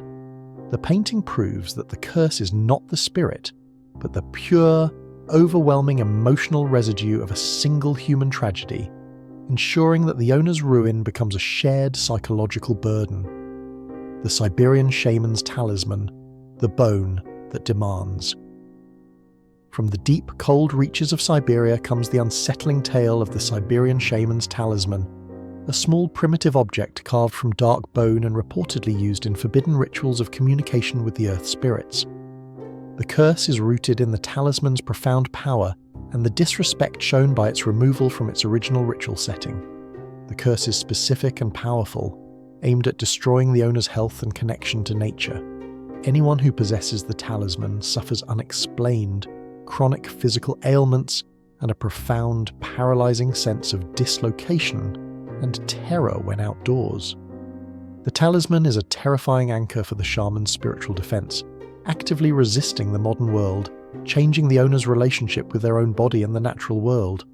It successfully bridges the boundary between myth and reality by focusing its supernatural influence entirely on the owner's physical pain. The talisman is a powerful recurring motif, a simple bone object that acts as a key to dark truths, illustrating the territorial power of ancient spiritual systems. It forces us to ask, what dark force allows an object to capture and perpetually project the protective energy of an ancient land? The talisman proves that the persistence of fear across time is often tied to the rage of the violated earth, ensuring that the owner will never find peace in the natural world again. The stone of the cursed emperor, the weight of empire. At the midpoint of our 100 stories, we examine the stone of the cursed emperor, a massive, beautifully carved black jade stone from ancient China, allegedly commissioned by a brutal emperor to commemorate his own immortality. The curse is rooted in the emperor's profound tyrannical will and the blood of the millions who died to build his empire. The stone is a permanent physical anchor for the oppressive, murderous intent of a massive historical power. The curse manifests subtly but devastatingly. Anyone who owns or displays the stone suffers from profound, paralyzing paranoia, an uncontrollable lust for power, and a catastrophic loss of moral judgment. The stone's supernatural influence successfully changes the owner's moral center, forcing them to become a small-scale reflection of the emperor's tyranny, leading to personal ruin and the destruction of their family. The stone's silence is a lie. It perpetually whispers the demands of conquest. This artifact is a powerful, eerie symbol and a chilling key to dark truths. It forces us to ask the central question: What dark force allows an object to capture and perpetually project the immense, malevolent will of a single man? The Stone of the Cursed Emperor proves that the most profound curses are those that prey on human ambition, using the object to turn a history of tyranny into a new, self-fulfilling prophecy of modern psychological destruction. The stone is the weight of all that sorrow. The Mirror of the Black Forest Witch, Reflections of Age.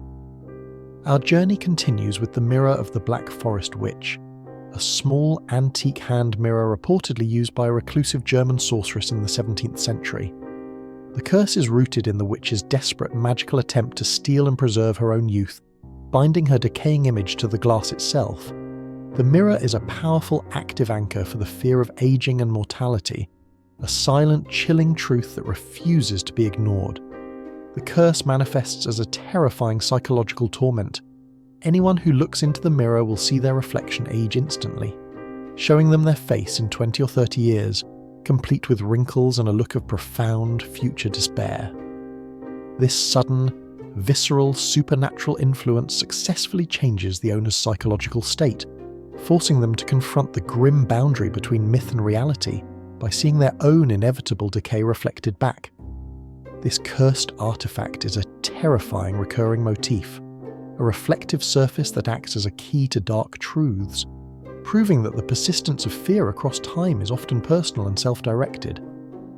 It forces us to ask, what dark force allows an object to distort and control time itself? The mirror proves the most profound curses are those that prey on vanity and self-perception, using the object to turn a reflection into a terrifying, unescapable prophecy of the owner's own ruin. The last photograph of the suicide bomber, captured intent. The last photograph of the suicide bomber is a rare, terrifying, cursed object that is not ancient but purely modern. This specific, undeveloped film negative was recovered from a camera used by a bomber moments before his act. The curse is rooted in the final, singular, destructive intent of the subject, successfully binding the energy of his terrifying, single-minded malice to the film's emulsion. The object is a physical time capsule of a dark, final thought. The curse manifests as an intense, crushing pressure and a profound, paralyzing sense of dread that overcomes anyone who develops or even holds the negative for too long. The object is an eerie symbol of captured violence, ensuring that the owner's moral center is slowly eroded by the pervasive, subtle, supernatural influence of the bomber's final thoughts.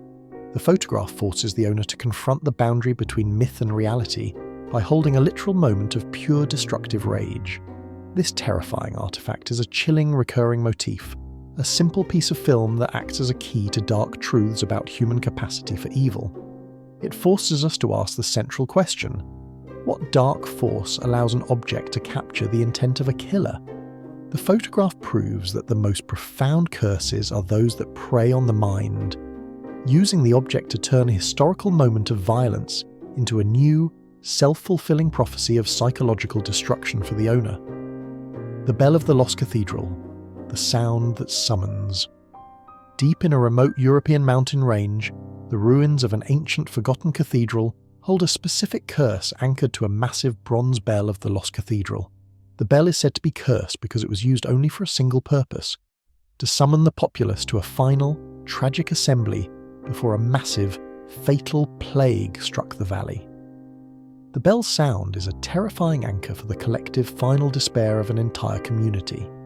The curse manifests audibly. Anyone who dares to strike the bell even lightly reports hearing an immediate, terrifying echo. Not a single note, but the sound of hundreds of mournful voices crying out in unison. This overwhelming, subtle, supernatural influence forces the owner to confront the terrifying boundary between myth and reality by literally hearing the captured sound of an ancient mass human tragedy that refuses to be silenced by history. The bell of the lost cathedral is a powerful recurring motif, an object of sound that brings only sorrow.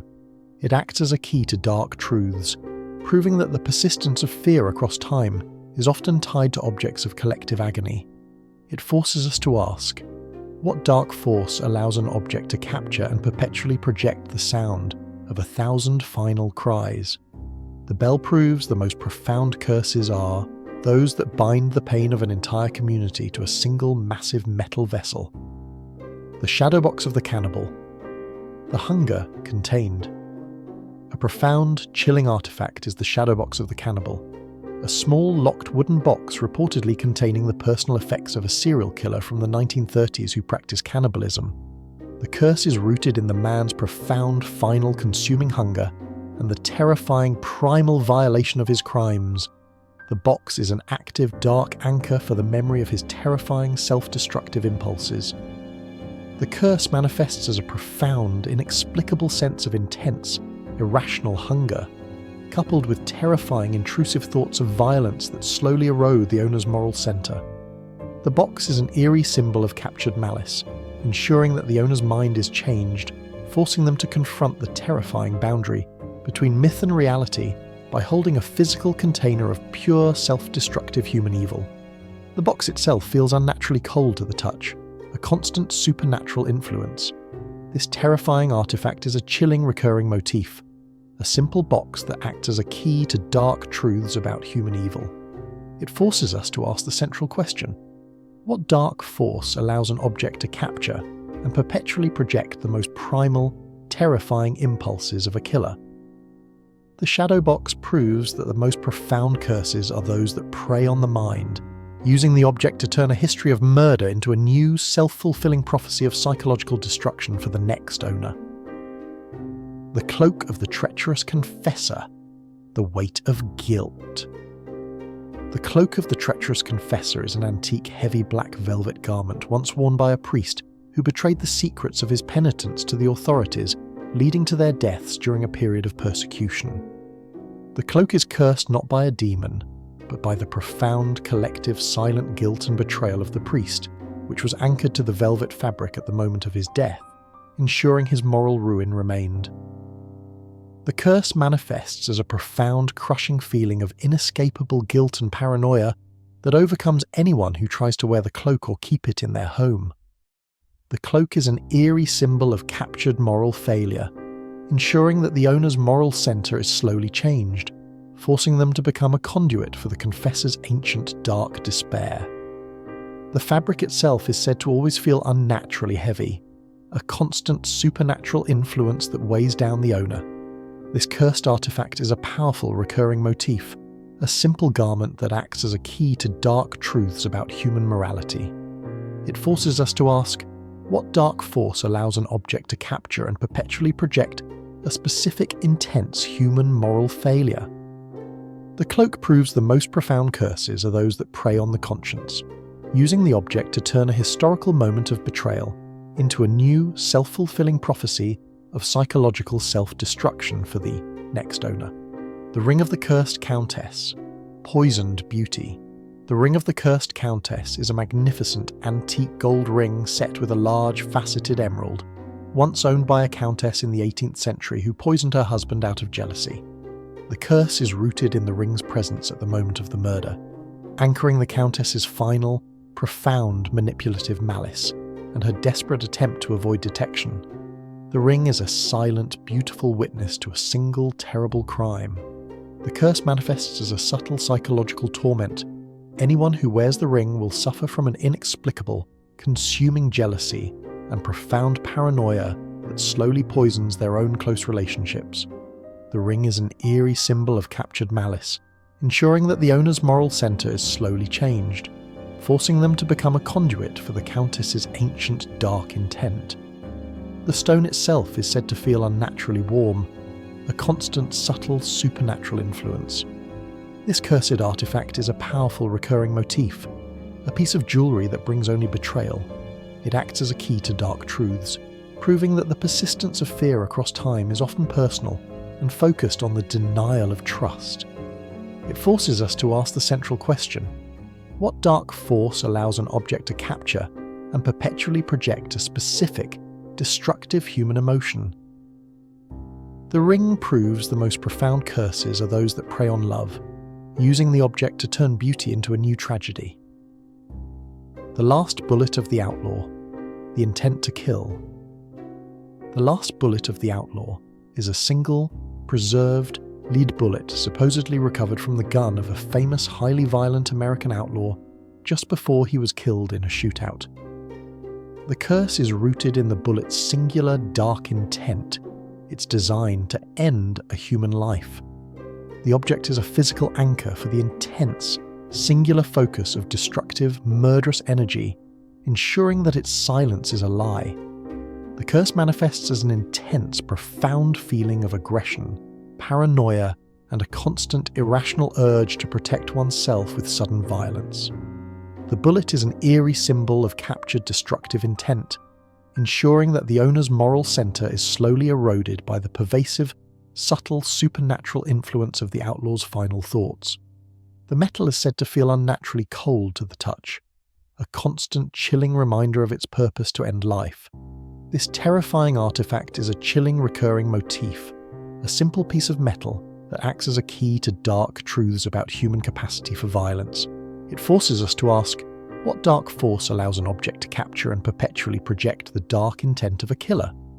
The bullet proves that the most profound curses are those that prey on the mind, using the object to turn a historical moment of violence into a new, self-fulfilling prophecy of psychological destruction for the owner. The Egyptian scarab of the grave robber, the insect's fury. The Egyptian scarab of the grave robber is a small, beautifully carved stone scarab, allegedly stolen from a tomb by a thief who later died mysteriously. The curse is rooted in the sacred protective function of the scarab in ancient Egyptian culture, its purpose to ensure the deceased's passage to the afterlife.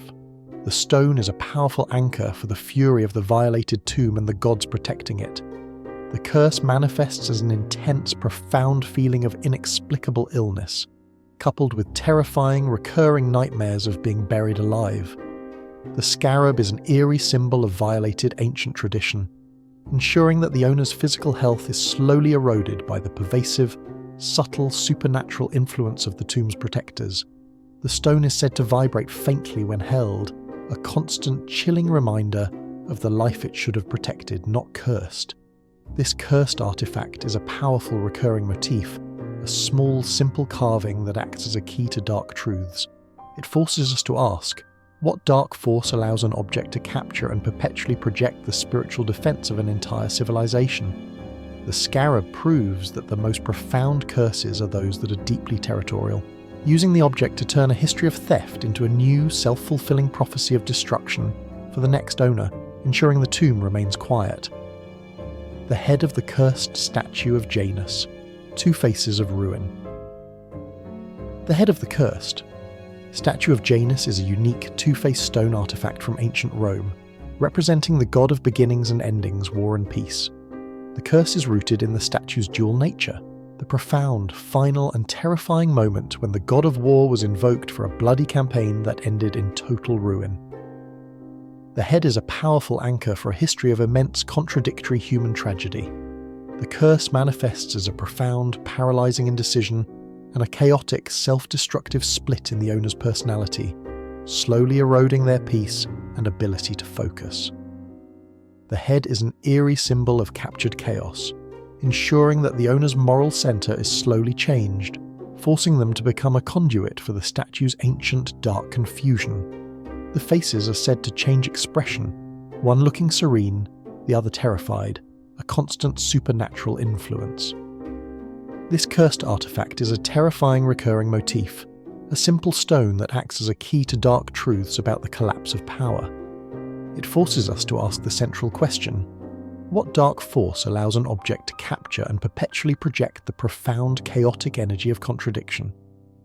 The head of Janus proves that the most profound curses are those that prey on the mind, using the object to turn a historical moment of ruin into a new, self-fulfilling prophecy of psychological self-destruction. The sword of the wounded general, the price of retreat. The sword of the wounded general is an antique military saber carried by a general who ordered a catastrophic retreat that resulted in the massive loss of his own men in the 19th century. The curse is rooted in the general's final, profound, soul-crushing guilt and his agonizing failure of leadership. The sword is a permanent physical anchor for the burden of thousands of lives lost due to a single terrible decision.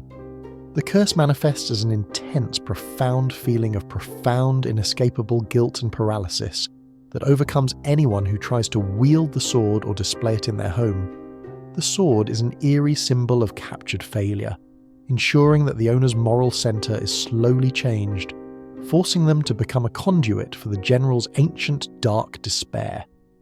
The steel is said to always feel slick and wet, even when perfectly dry, a constant, chilling, supernatural influence. This cursed artifact is a powerful recurring motif, an instrument of victory that brings only defeat. It acts as a key to dark truths, proving that the persistence of fear across time is often tied to objects of leadership failure. It forces us to ask, what dark force allows an object to capture and perpetually project the weight of immense historical guilt? The sword proves the most profound curses are those that prey on the conscience, changing the owner's mind into a mirror of historical failure.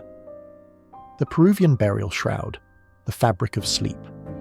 As we shift our focus to artifacts connected by the common thread of shared symbols and recurring motifs, we encounter the Peruvian burial shroud, an ancient, intricately woven piece of cloth used to wrap a deceased noble. The curse is rooted in the textile's immense age and its purpose to ensure the deceased's silent, final sleep. The shroud is a terrifying, silent anchor for the profound, territorial spiritual defense of the tomb. The curse manifests as an intense, paralyzing insomnia, coupled with terrifying, intrusive hallucinations of being unable to move or breathe. The shroud is an eerie symbol of captured sleep, ensuring that the owner's physical health is slowly eroded by the pervasive, subtle, supernatural influence of the tomb's finality. The fabric itself is said to always feel unnaturally warm, a constant chilling reminder of the body it once held centuries ago. This cursed artifact is a powerful recurring motif, a simple piece of fabric that acts as a key to dark truths. It forces us to ask, what dark force allows an object to capture and perpetually project the profound silence of the tomb? The shroud proves that the most profound curses are those that prey on the body's most basic needs, using the object to turn a history of burial into a new, self-fulfilling prophecy of physical and psychological self-destruction for the next owner. The head of the Roman legionnaire, the burden of loyalty. The head of the Roman legionnaire is a small, heavy bronze helmet recovered from a battlefield where an entire Roman cohort was annihilated. The curse is rooted in the legionnaire's final, desperate, agonizing loyalty and his profound, soul-crushing failure to protect his men. The helmet is a permanent physical anchor for the collective, silent agony of 1,000 soldiers who died in a single, terrible, forgotten moment of history. The curse manifests as a profound, paralyzing sense of overwhelming duty and inevitable failure that overcomes anyone who tries to wear or display the helmet. The helmet is an eerie symbol of captured failure, ensuring that the owner's moral center is slowly changed, forcing them to become a conduit for the soldier's ancient dark despair. The bronze is said to always feel unnaturally heavy, a constant chilling supernatural influence that weighs down the owner's spirit. This cursed artifact is a powerful recurring motif, a symbol of protection that brings only vulnerability. It acts as a key to dark truths, proving that the persistence of fear across time is often tied to objects of military tragedy. It forces us to ask the central question: what dark force allows an object to capture and perpetually project the immense historical weight of a failed military campaign? The helmet changes the owner's mind into a mirror of ancient, devastating failure. The Dollhouse of the Poisoned Children, Miniature Malice. The Dollhouse of the Poisoned Children is a beautifully crafted, highly detailed miniature house from the 19th century, reportedly owned by 3 siblings who were poisoned by a jealous relative. The curse is rooted in the children's final, terrified moments, anchoring their souls and their terrifying, self-destructive impulses to their most beloved toy. The dollhouse is an active, dark anchor for the memory of their pure, innocent agony. The curse manifests as a terrifying psychological torment. Owners report hearing faint, high-pitched laughter or crying coming from the tiny rooms, often accompanied by the subtle movement of the miniature furniture inside. The dollhouse is an eerie symbol of captured innocence, ensuring that the owner's moral center is slowly eroded by the pervasive, subtle, supernatural influence of the children's final fear. The miniature house is a key to dark truths, reminding the owner that their home is not safe. This terrifying artifact is a chilling recurring motif, a simple toy that acts as a key to dark truths about human evil. It forces us to ask, what dark force allows an object to capture and perpetually project the pure fear of a child? The dollhouse proves that the most profound curses are those that prey on the mind, using the object to turn a historical moment of murder into a new, self-fulfilling prophecy of psychological self-destruction for the next owner.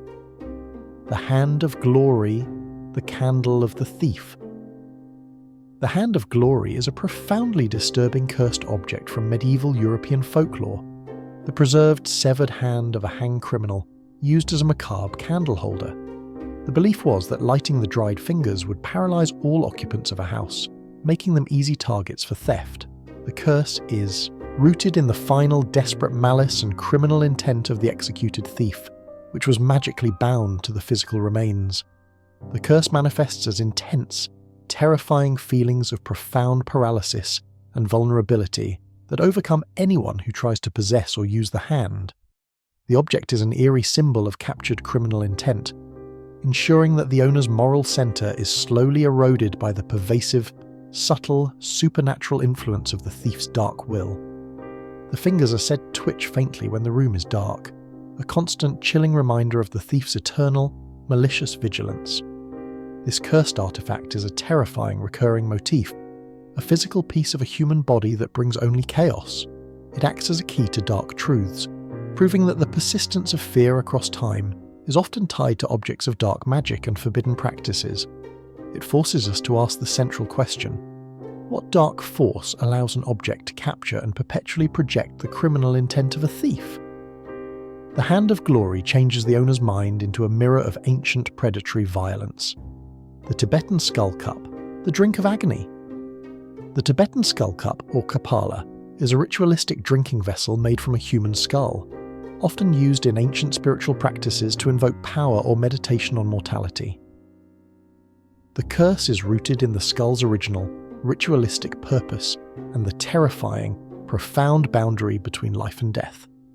The cup is a permanent physical anchor for the terror of the original deceased person, whose remains were used without consent. The curse manifests as a profound, crippling anxiety, coupled with terrifying, intrusive thoughts of one's own impending, agonizing death. The skull cup is an eerie symbol of captured mortality, ensuring that the owner's moral center is slowly eroded by the pervasive, subtle, supernatural influence of the bone's terrifying truth. The inner surface of the skull is said to always feel unnaturally moist, a constant chilling reminder of the life it once held. This cursed artifact is a powerful recurring motif, a ceremonial object that brings only terror. It acts as a key to dark truths, proving that the persistence of fear across time is often tied to objects of ancient forbidden spiritual power. It forces us to ask, what dark force allows an object to capture and perpetually project the fear of death itself? The skull cup changes the owner's mind into a mirror of ancient, paralyzing terror, proving the most destructive change is internal. The painting of the Weeping Woman, Eternal Sorrow. The painting of the Weeping Woman is a classic piece of modern cursed folklore, a portrait of a woman whose painted eyes seem to perpetually shed tears, regardless of the room's climate. The curse is rooted in the woman's profound, unstoppable, agonizing grief, which was captured and anchored to the canvas at the moment of the painting's creation. The painting is a permanent physical anchor for a single, overwhelming human sorrow. The curse manifests as a profound, crippling melancholy and an intense, irrational urge to weep that overcomes anyone who keeps the painting in their home. The painting is an eerie symbol of captured sorrow, ensuring that the owner's moral center is slowly eroded by the pervasive, subtle, supernatural influence of the woman's grief. The painted tears are said to sometimes leave trails of actual moisture on the canvas, a constant chilling supernatural influence. This cursed artifact is a powerful recurring motif, a simple painting that acts as a key to dark truths about human suffering. It forces us to ask the central question: what dark force allows an object to capture and perpetually project the intensity of human grief? The Weeping Woman proves that the most profound curses are those that prey on the mind, using the object to turn a historical moment of sorrow into a new, self-fulfilling prophecy of psychological self-destruction for the next owner. The Silver Teapot of the Suicide Club, the final toast. As we move into the final, accelerating phase of our study, we encounter the Silver Teapot of the Suicide Club, an antique, ornate silver serving vessel once used by a group of disillusioned aristocrats in 19th century London who regularly met to draw lots for suicide. The curse is rooted in the teapot's profound, final participation in the ritual, anchoring the collective dark despair and the terrifying passive intent of mass self-destruction. The curse manifests as a profound, crippling existential hopelessness and an intense, irrational urge toward apathy and self-destruction that overcomes anyone who uses the teapot or keeps it in their home. The teapot is an eerie symbol of captured despair, ensuring that the owner's moral centre is slowly eroded by the pervasive, subtle, supernatural influence of the club's final, dark intention. The silver is said to tarnish instantly, even after vigorous cleaning, a constant reminder of its purpose. This cursed artifact is a powerful recurring motif, an object of civilized ritual that brings only death. It acts as a key to dark truths, proving that the persistence of fear across time is often tied to objects of collective despair. It forces us to ask, what dark force allows an object to capture and perpetually project the collective apathy of a dozen broken souls? The teapot proves the most profound curses are those that prey on the mind, turning luxury into a tool of psychological ruin. The locket of the betrayed lover, the heart's cold vow. The locket of the betrayed lover is a small, antique silver heart locket, reportedly worn by a woman who was abandoned and driven to madness by her lover in the 18th century. The curse is rooted in the locket's presence at the moment of her final, soul-crushing despair, anchoring her deep, burning spiritual vengeance against all future love and happiness. The locket is a silent, beautiful witness to a single, terrible moment of heartbreak. The curse manifests as a profound, crippling jealousy, coupled with intense, irrational mistrust that slowly poisons the owner's most intimate relationships. The locket is an eerie symbol of captured vengeance, ensuring that the owner's moral centre is slowly eroded by the pervasive, subtle, supernatural influence of the abandoned woman's dark will. The silver is said to always feel unnaturally cold to the touch, a constant, chilling reminder of the coldness that entered her heart. This cursed artifact is a powerful recurring motif, a piece of jewellery that brings only betrayal. It acts as a key to dark truths, proving that the persistence of fear across time is often personal and focused on the denial of trust. It forces us to ask the central question: what dark force allows an object to capture and perpetually project the specific, destructive human emotion of heartbreak? The locket proves the most profound curses are those that prey on love, using the object to turn beauty into ruin. The Book of Shadows of the Silent Coven, Forbidden Text. The Book of Shadows of the Silent Coven is an antique leather-bound book containing handwritten rituals and forbidden spells used by a coven that was wiped out during a witch hunt.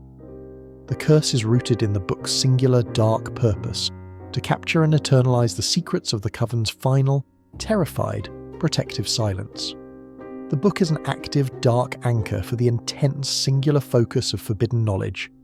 The curse manifests as a profound, crippling anxiety, coupled with terrifying, intrusive knowledge of future misfortunes that slowly erode the owner's peace.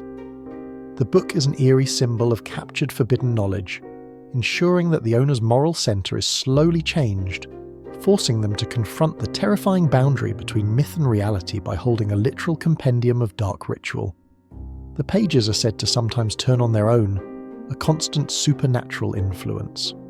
This cursed artifact is a terrifying recurring motif, a simple book that acts as a key to dark truths about human capacity for forbidden power.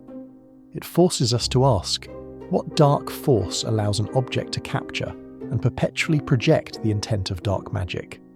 The Book of Shadows proves that the most profound curses are those that prey on the mind, using the object to turn a history of persecution into a new, self-fulfilling prophecy of psychological self-destruction for the next owner. The last ticket to the Titanic, the luck that kills. The last ticket to the Titanic is a specific authenticated paper ticket recovered from the ship's wreckage, supposedly belonging to a passenger who chose at the very last moment not to board. The curse is rooted in the profound, final and agonizing spiritual relief of the man who survived, anchoring a self-correcting spiritual vengeance against his impossible luck. The ticket is a tangible, silent witness to a single, terrible, world-changing moment of fate. The curse manifests as a profound, crippling sense of paranoia, coupled with terrifying, intrusive thoughts of near-miss accidents and profound, unearned guilt. The ticket is an eerie symbol of captured false safety, ensuring that the owner's moral centre is slowly eroded by the pervasive, subtle, supernatural influence of the ship's collective death. The paper is said to always feel strangely damp, a constant chilling reminder of the cold North Atlantic where the ship sank. This cursed artifact is a powerful recurring motif, a simple piece of paper that acts as a key to dark truths about fate and human fortune. It forces us to ask the central question: what dark force allows an object to capture and perpetually project the weight of immense historical tragedy? The ticket proves that the most profound curses are those that prey on the conscience, changing the owner's mind into a mirror of ancient, devastating, unearned survival. The shadow of the cursed lighthouse lens. Perpetual warning. The shadow of the cursed lighthouse lens is a massive, highly polished glass lens taken from a lighthouse that suddenly and inexplicably went dark, resulting in the wreck of a massive coastal ship. The curse is rooted in the lens's failure of duty, its profound, final, terrifying inability to warn the sailors. The lens is a permanent physical anchor for the collective silent agony of the drowned crew. The curse manifests as a profound, paralysing sense of failure and an intense, irrational fear of the dark that overcomes anyone who keeps the lens in their home. The lens is an eerie symbol of captured failure, ensuring that the owner's moral centre is slowly changed, forcing them to become a conduit for the drowned sailor's ancient dark despair. The glass is said to always feel unnaturally cold to the touch, a constant chilling reminder of the dark, cold sea. This cursed artifact is a powerful recurring motif, an object of light that brings only darkness. It acts as a key to dark truths, proving that the persistence of fear across time is often tied to objects of public failure. It forces us to ask, what dark force allows an object to capture and perpetually project the weight of immense historical negligence? The lens changes the owner's mind into a mirror of ancient, devastating, unforgivable failure. The lock of the forbidden cell, the weight of solitude. The lock of the forbidden cell is a massive antique iron lock taken from the door of a solitary confinement cell where a political prisoner died after decades of isolation. The curse is rooted in the prisoner's profound, final, soul-crushing isolation and his agonizing failure to connect with the outside world. The lock is a permanent physical anchor for the burden of decades of silence and the terrifying solitude of the forgotten. The curse manifests as a profound, crippling isolation and an intense, irrational urge to silence that overcomes anyone who keeps the lock in their home. The lock is an eerie symbol of captured solitude, ensuring that the owner's moral centre is slowly changed, forcing them to become a conduit for the prisoner's ancient, dark despair. The iron is said to always feel unnaturally cold and heavy, a constant, chilling, supernatural influence that weighs down the owner's spirit. This cursed artifact is a powerful recurring motif, an object of security that brings only terror. It acts as a key to dark truths, proving that the persistence of fear across time is often tied to objects of prolonged human suffering. It forces us to ask the central question: what dark force allows an object to capture and perpetually project the weight of immense historical isolation? The lock changes the owner's mind into a mirror of ancient, devastating, final solitude. The last pen of the treasonous writer, the word that kills. The last pen of the treasonous writer is an antique fountain pen, reportedly used by a brilliant but cynical author to pen a deeply influential treasonous document that led to his execution.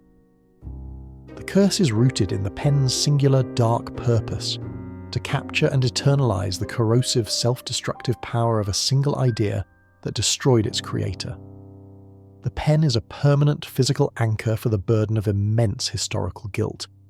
The curse manifests as a profound, crippling self-doubt and an intense, irrational urge to write down one's deepest, most self-destructive thoughts that overcomes anyone who uses the pen. The pen is an eerie symbol of captured creative malice, ensuring that the owner's moral center is slowly changed, forcing them to become a conduit for the writer's ancient dark despair. The ink well is said to never truly run dry, a constant chilling reminder of the flow of his final, corrosive ideas. This cursed artifact is a powerful recurring motif, an instrument of creation that brings only destruction. It acts as a key to dark truths, proving that the persistence of fear across time is often tied to objects of intellectual failure. It forces us to ask the central question: what dark force allows an object to capture and perpetually project the destructive power of a single, negative idea? The pen changes the owner's mind into a mirror of ancient self-inflicted ruin. The hand mirror of the unfaithful wife, the lie reflected. The hand mirror of the unfaithful wife is a beautiful ornate silver mirror from the 17th century, reportedly owned by a wealthy woman who used it to check her appearance just before meeting her lover. The curse is rooted in the mirror's presence at the moment of her ultimate moral failure, anchoring her profound, deceptive malice and her terrifying, final spiritual dishonesty. The mirror is a silent, beautiful witness to a single, terrible, repeating betrayal. The curse manifests as a profound, crippling sense of paranoia and an intense, irrational mistrust of all partners that overcomes anyone who looks into the mirror. The mirror is an eerie symbol of captured deceit, ensuring that the owner's moral center is slowly changed, forcing them to become a conduit for the wife's ancient, dark self-betrayal. The glass is said to never truly reflect the user's full face, only distorted shadows, a constant chilling supernatural influence. This cursed artifact is a powerful recurring motif, a reflective surface that brings only distortion. It acts as a key to dark truths, proving that the persistence of fear across time is often personal and focused on the denial of trust. It forces us to ask the central question: what dark force allows an object to capture and perpetually project the spiritual dishonesty of a human soul? The mirror changes the owner's mind into a mirror of ancient, devastating, eternal betrayal. The stone of the drowned maiden, the water's vengeance. The stone of the drowned maiden is a large, smooth, perfectly spherical river stone recovered from a deep lake where a young woman drowned herself out of despair in the 19th century. The curse is rooted in the stone's presence at the moment of her final, soul-crushing despair, anchoring her deep, burning spiritual vengeance against all who find peace on dry land. The stone is a permanent physical anchor for the burden of her final, lonely, watery death. The curse manifests as a profound, crippling fear of water and an intense, irrational urge to weep that overcomes anyone who touches the stone. The stone is an eerie symbol of captured sorrow, ensuring that the owner's moral center is slowly changed, forcing them to become a conduit for the maiden's ancient dark despair. The stone is said to always feel strangely wet to the touch, a constant chilling supernatural influence, even when left in a warm room for weeks. This cursed artifact is a powerful recurring motif, a simple stone that acts as a key to dark truths.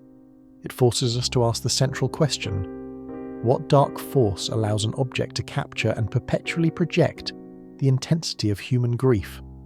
The stone of the drowned maiden proves that the most profound curses are those that prey on the mind, using the object to turn a historical moment of sorrow into a new, self-fulfilling prophecy of psychological self-destruction for the next owner. The cloak of the silent assassin, the absence of sound. The cloak of the silent assassin is an antique heavy black wool garment once worn by a famous undetectable killer from the 18th century. The curse is rooted in the cloak's singular dark purpose, to capture and eternalize the terrifying silent absence of sound that surrounded the assassin's victims just before their deaths. The cloak is a permanent physical anchor for the intense, singular focus of destructive, silent intent. The curse manifests as a profound, terrifying hearing loss and an intense, irrational urge to silence that overcomes anyone who tries to wear the cloak. The cloak is an eerie symbol of captured silence, ensuring that the owner's moral center is slowly changed, forcing them to become a conduit for the assassin's ancient, dark, silent intent. The fabric is said to absorb all ambient sound when held, creating a profound, chilling, supernatural influence. This cursed artifact is a powerful recurring motif, an object of clothing that brings only sensory loss. It acts as a key to dark truths, proving that the persistence of fear across time is often tied to objects of premeditated violence. It forces us to ask the central question: what dark force allows an object to capture and perpetually project the terrifying absence of sound? The cloak changes the owner's mind into a mirror of ancient, destructive, final, paralyzing silence. The last meal plate of the convict, the taste of ruin. The last meal plate of the convict is a simple, heavy ceramic dish, reportedly used by a notoriously wicked criminal just before his execution in the early 20th century. The curse is rooted in the plate's final, profound, soul-crushing moment of consumption, anchoring the convict's desperate, self-destructive impulses and his final, total rejection of morality. The plate is a permanent physical anchor for the burden of immense historical guilt. The curse manifests as a profound, crippling sense of irrational hunger and an intense, self-destructive gluttony that overcomes anyone who uses the plate or keeps it in their home. The plate is an eerie symbol of captured gluttony, ensuring that the owner's moral center is slowly changed, forcing them to become a conduit for the convict's ancient dark despair. The ceramic is said to always feel strangely warm, a constant chilling reminder of the warmth of the final forbidden meal. This cursed artifact is a powerful recurring motif, a simple object of sustenance that brings only ruin. It acts as a key to dark truths, proving that the persistence of fear across time is often tied to objects of public, violent death. It forces us to ask the central question: what dark force allows an object to capture and perpetually project the burden of immense historical guilt?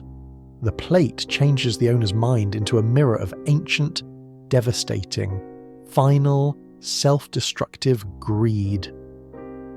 The African tribal mask of contagion, the face of illness. The African tribal mask of contagion is a unique, crudely carved wooden mask reportedly used in ancient rituals to absorb and contain a community's collective illnesses during times of plague. The curse is rooted in the mask's singular, dark purpose, to capture and eternalize the fear and symptoms of infectious disease. The mask is an active, dark anchor for the collective, terrifying energy of mass sickness. The curse manifests as a profound, crippling anxiety about health, and an intense, irrational fear of public spaces that overcomes anyone who keeps the mask in their home. The mask is an eerie symbol of captured illness, ensuring that the owner's moral center is slowly changed, forcing them to confront the terrifying boundary between myth and reality by holding a literal container of ancient disease. The wood is said to always feel strangely moist, a constant, chilling, supernatural influence. This cursed artifact is a powerful recurring motif, a simple mask that acts as a key to dark truths about collective human suffering. It forces us to ask: what dark force allows an object to capture and perpetually project the fear of 1,000 years of illness? The mask proves that the most profound curses are those that prey on the mind, using the object to turn a history of plague into a new, self-fulfilling prophecy of psychological self-destruction for the next owner. The last cigarette case of the arsonist. The fire contained. The last cigarette case of the arsonist is a small antique silver case, reportedly recovered from the pocket of a notorious serial arsonist moments before he was arrested. The curse is rooted in the case's final, profound, soul-crushing moment of destructive intent, anchoring the arsonist's desperate, self-destructive impulses and his final, total commitment to ruin. The case is a permanent physical anchor for the burden of his final corrosive desire to destroy. The curse manifests as a profound, crippling pyromania and an intense, irrational urge to burn that overcomes anyone who keeps the case in their home. The case is an eerie symbol of captured destruction, ensuring that the owner's moral centre is slowly changed, forcing them to become a conduit for the arsonist's ancient dark despair. The silver is said to always feel strangely hot, a constant chilling reminder of the destructive warmth of the final, forbidden flame. This cursed artifact is a powerful recurring motif, an object of personal habit that brings only ruin. It acts as a key to dark truths, proving that the persistence of fear across time is often tied to objects of public violent destruction. It forces us to ask the central question: what dark force allows an object to capture and perpetually project the burden of immense historical guilt? The case changes the owner's mind into a mirror of ancient, devastating, final, self-destructive desire to watch the world burn. The ship's wheel of the ghost vessel, the command that failed. The ship's wheel of the ghost vessel is a massive salt-crusted wooden wheel recovered from the floating wreckage of a ship that went missing with all hands on board. The curse is rooted in the wheel's profound, final, terrifying inability to steer the ship to safety, anchoring the collective silent agony of the drowned crew and the captain's final, fatal mistake. The wheel is a permanent physical anchor for the burden of immense historical negligence. The curse manifests as a profound, crippling sense of paralysis and an intense, irrational fear of making decisions that overcomes anyone who keeps the wheel in their home. The wheel is an eerie symbol of captured failure, ensuring that the owner's moral centre is slowly changed, forcing them to become a conduit for the captain's ancient dark despair. The wood is said to turn on its own in the middle of the night, a constant chilling supernatural influence. This cursed artifact is a powerful recurring motif, an object of command that brings only chaos.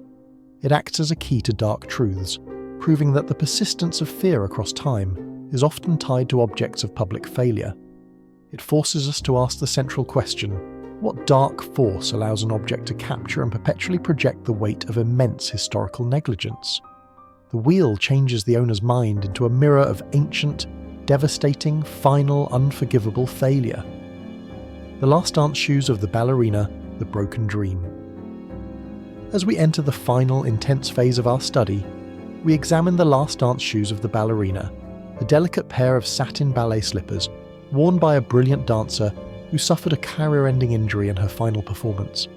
The curse is rooted in the shoe's final, profound, soul-crushing moment of failure, anchoring the ballerina's desperate self-destructive impulses and her final, total abandonment of her dream. The shoes are a permanent physical anchor for the burden of immense artistic ruin.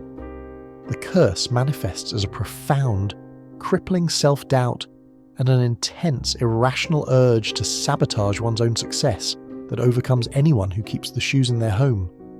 The shoes are an eerie symbol of captured failure, ensuring that the owner's moral centre is slowly changed, forcing them to become a conduit for the ballerina's ancient dark despair. The satin is said to always feel strangely cold, a constant chilling reminder of the coldness that entered her heart when her dream died. This cursed artifact is a powerful recurring motif, an object of grace that brings only failure. It acts as a key to dark truths, proving that the persistence of fear across time is often tied to objects of personal, public failure.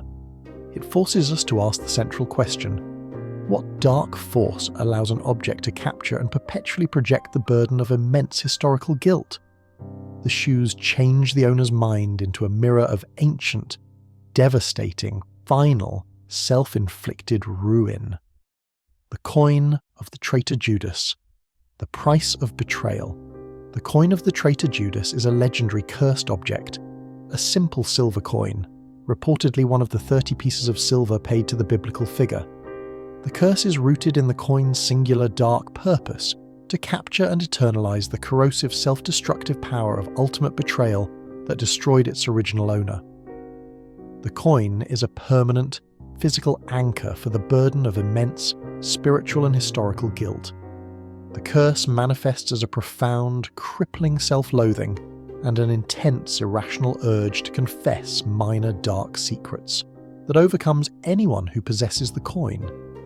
The coin is an eerie symbol of captured guilt, ensuring that the owner's moral center is slowly changed, forcing them to become a conduit for Judas's ancient dark despair. The silver is said to tarnish instantly, even when vigorously cleaned, a constant chilling reminder of the impurity it holds. This cursed artifact is a powerful recurring motif, an object of value that brings only spiritual ruin. It acts as a key to dark truths, proving that the persistence of fear across time is often tied to objects of monumental moral failure. It forces us to ask the central question: what dark force allows an object to capture and perpetually project the destructive power of a single, negative moral choice? The coin changes the owner's mind into a mirror of ancient self-inflicted ruin. The Mask of the Silent Actor, the performance that never ends. The Mask of the Silent Actor is an antique porcelain theatrical mask worn by a performer who was forced to continue his act in isolation after his theatre burned down and everyone else died. The curse is rooted in the mask's final, profound, soul-crushing isolation, anchoring the actor's desperate self-destructive need for applause and his agonizing failure to ever stop performing.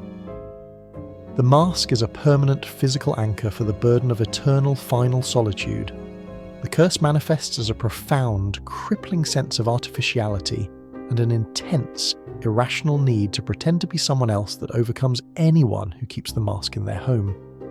The mask is an eerie symbol of captured solitude, ensuring that the owner's moral center is slowly changed, forcing them to become a conduit for the actor's ancient dark despair. The porcelain is said to sometimes crack slightly, a constant chilling reminder of the internal pressure it holds. This cursed artifact is a powerful recurring motif, an object of expression that brings only silence. It acts as a key to dark truths, proving that the persistence of fear across time is often tied to objects of profound artistic suffering. It forces us to ask the central question: what dark force allows an object to capture and perpetually project the weight of immense historical isolation? The mask changes the owner's mind into a mirror of ancient, devastating, final, self-imposed isolation. The final letter of the witch, the word that burns. The final letter of the witch is a preserved, highly brittle piece of parchment, reportedly the last letter written by an accused woman just before her execution for witchcraft. The curse is rooted in the letter's final, profound, soul-crushing betrayal of her innocence, anchoring her deep, burning spiritual vengeance against all who ever read her final testimony. The parchment is a permanent physical anchor for the burden of immense historical injustice. The curse manifests as a profound, crippling sense of injustice and an intense, irrational urge to speak only dark, venomous words that overcomes anyone who reads the letter. The letter is an eerie symbol of captured vengeance, ensuring that the owner's moral center is slowly changed, forcing them to become a conduit for the witch's ancient dark despair. The parchment is said to sometimes feel strangely hot to the touch, a constant chilling reminder of the final fire. This cursed artifact is a powerful recurring motif, a simple piece of paper that acts as a key to dark truths. It forces us to ask the central question: what dark force allows an object to capture and perpetually project the weight of immense historical injustice? The letter proves that the most profound curses are those that prey on the conscience, changing the owner's mind into a mirror of ancient, devastating, final spiritual self-destruction for the next owner. The Stone of the Missing Explorer, the Call of the Wild. The Stone of the Missing Explorer is a small, heavy piece of dark volcanic rock, reportedly the only object recovered from the final campsite of an ambitious explorer who mysteriously vanished in the remote South American jungle. The curse is rooted in the explorer's profound, final, soul-crushing inability to complete his mission, anchoring his desperate, self-destructive impulses and his final, total surrender to the wild. The stone is a permanent physical anchor for the burden of immense solitary failure.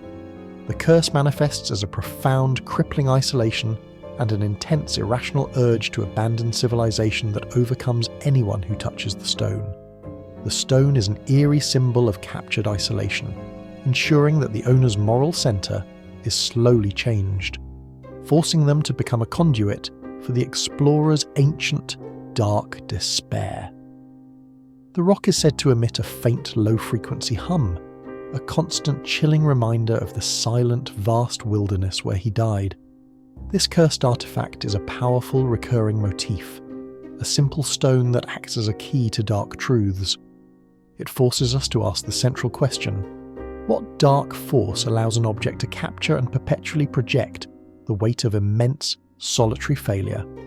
The stone proves that the most profound curses are those that prey on the mind, using the object to turn a historical moment of failure into a new, self-fulfilling prophecy of psychological self-destruction for the next owner.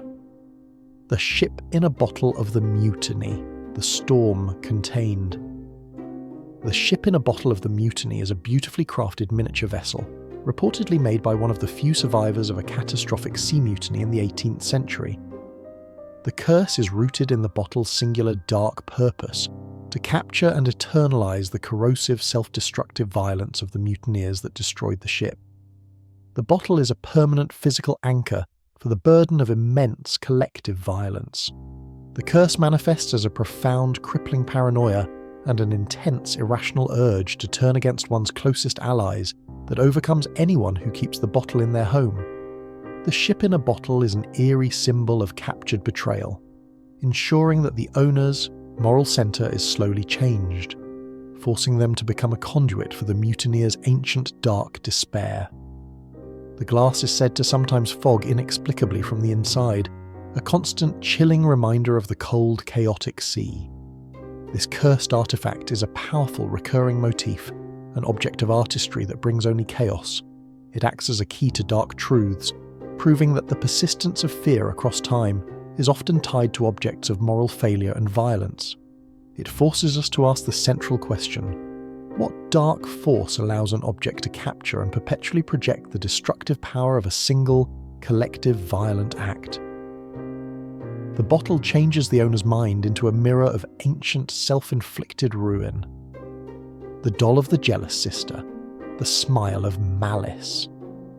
The doll of the jealous sister is a beautiful antique porcelain doll, reportedly owned by a girl whose sister hated the toy so much she poisoned the girl's water and placed the doll next to her just before she died. The curse is rooted in the doll's final, profound, soul-crushing moment of betrayal, anchoring the jealous sister's desperate, self-destructive malice and her final, total abandonment of love. The doll is a permanent physical anchor for the burden of immense personal ruin.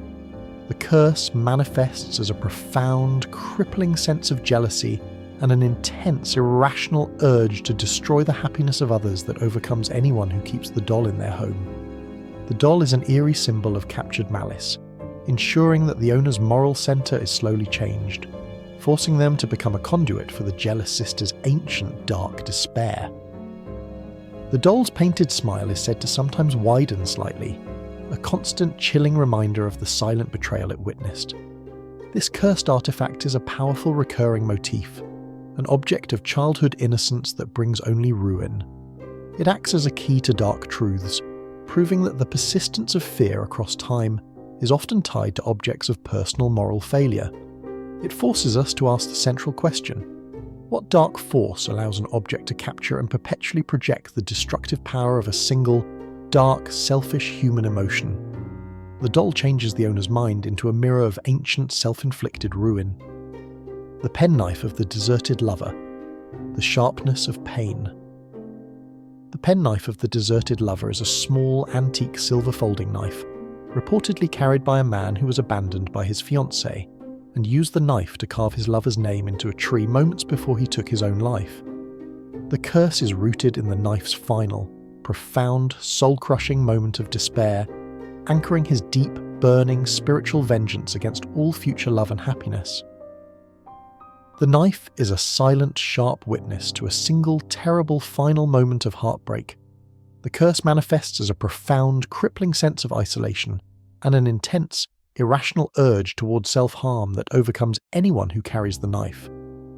The knife is an eerie symbol of captured despair, ensuring that the owner's moral center is slowly changed, forcing them to become a conduit for the deserted lover's ancient, dark despair. The blade is said to never truly dull, a constant chilling reminder of the sharpness of the final self-inflicted wound. This cursed artifact is a powerful recurring motif, an object of utility that brings only self-destruction. It acts as a key to dark truths, proving that the persistence of fear across time is often personal and focused on the denial of trust. It forces us to ask the central question: what dark force allows an object to capture and perpetually project the destructive power of a single, dark, self-inflicted human sorrow? The knife changes the owner's mind into a mirror of ancient, devastating, eternal heartbreak. The Shroud of the Buried Priest. The Final Judgment. The Shroud of the Buried Priest is a simple, coarse linen cloth, reportedly used to wrap a beloved but secretly tyrannical priest who died suddenly and was quickly buried after his dark deeds were exposed. The curse is rooted in the shroud's final, profound, spiritual awareness of his hypocrisy, anchoring the collective spiritual vengeance of the town against his false piety. The shroud is a permanent physical anchor for the burden of immense historical deception. The curse manifests as a profound, crippling spiritual emptiness and an intense, irrational urge to confess dark secrets that overcomes anyone who keeps the shroud in their home. The shroud is an eerie symbol of captured hypocrisy, ensuring that the owner's moral center is slowly changed, forcing them to become a conduit for the priest's ancient dark despair. The linen is said to always feel strangely dry and brittle, a constant chilling reminder of the cold, dry lie it once covered. This cursed artifact is a powerful recurring motif, an object of reverence that brings only spiritual ruin. It acts as a key to dark truths, proving that the persistence of fear across time is often tied to objects of moral failure and deception. It forces us to ask the central question: what dark force allows an object to capture and perpetually project the destructive power of a single, dark spiritual lie? The shroud changes the owner's mind into a mirror of ancient self-inflicted ruin. The Crown of the Mad King, the Weight of Delusion. The crown of the Mad King is a massive, ornate gold crown, reportedly worn by a powerful monarch who suffered a catastrophic mental breakdown and died insane while still on the throne. The curse is rooted in the crown's final, profound, soul-crushing moment of mental collapse, anchoring the king's desperate, self-destructive delusions and his final total abandonment of reality. The crown is a permanent physical anchor for the burden of immense psychological ruin. The curse manifests as a profound, crippling paranoia and an intense, irrational belief in one's own absolute divine authority that overcomes anyone who tries to wear the crown. The crown is an eerie symbol of captured madness, ensuring that the owner's moral center is slowly changed, forcing them to become a conduit for the Mad King's ancient, dark despair. The gold is said to sometimes feel strangely light, a constant, chilling reminder of the king's ultimate detachment from reality. This cursed artifact is a powerful recurring motif, an object of power that brings only madness. It acts as a key to dark truths, proving that the persistence of fear across time is often tied to objects of public, catastrophic failure. It forces us to ask the central question: what dark force allows an object to capture and perpetually project the destructive power of a single dark royal delusion? The crown changes the owner's mind into a mirror of ancient, devastating, final, self-inflicted ruin. The handbell of the leper colony, the sound of exclusion. The handbell of the leper colony is a small antique bronze bell, reportedly used by a doomed leper colony to signal their presence to the outside world, a sound of profound exclusion and despair. The curse is rooted in the bell's singular dark purpose, to capture and eternalize the corrosive, self-destructive power of final, total isolation that destroyed the community. The bell is a permanent physical anchor for the burden of immense collective abandonment. The curse manifests as a profound, crippling sense of social anxiety and an intense, irrational urge to self-isolate that overcomes anyone who rings the bell. The bell is an eerie symbol of captured exclusion, ensuring that the owner's moral center is slowly changed, forcing them to become a conduit for the leper's ancient dark despair. The bronze is said to always feel strangely warm, a constant chilling reminder of the internal fever of their final lonely illness. This cursed artifact is a powerful recurring motif, an object of communication that brings only silence.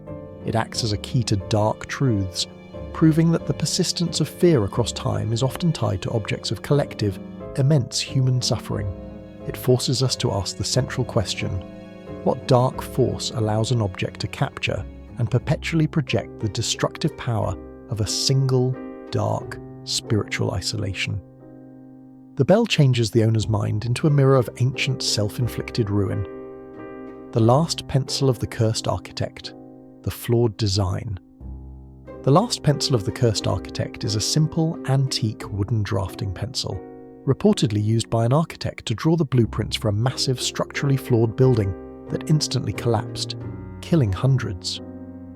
The curse is rooted in the pencil's final, profound, soul-crushing mistake, anchoring the architect's desperate self-destructive impulses and his final, total abandonment of perfection.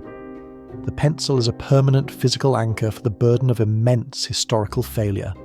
The curse manifests as a profound, crippling self-doubt and an intense, irrational urge to destroy one's own work that overcomes anyone who uses the pencil. The pencil is an eerie symbol of captured failure, ensuring that the owner's moral centre is slowly changed, forcing them to become a conduit for the architect's ancient dark despair. The lead is said to snap constantly when used, a constant chilling reminder of the flaw that destroyed his life and career.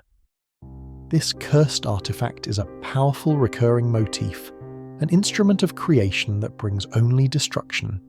It acts as a key to dark truths, proving that the persistence of fear across time is often tied to objects of professional failure.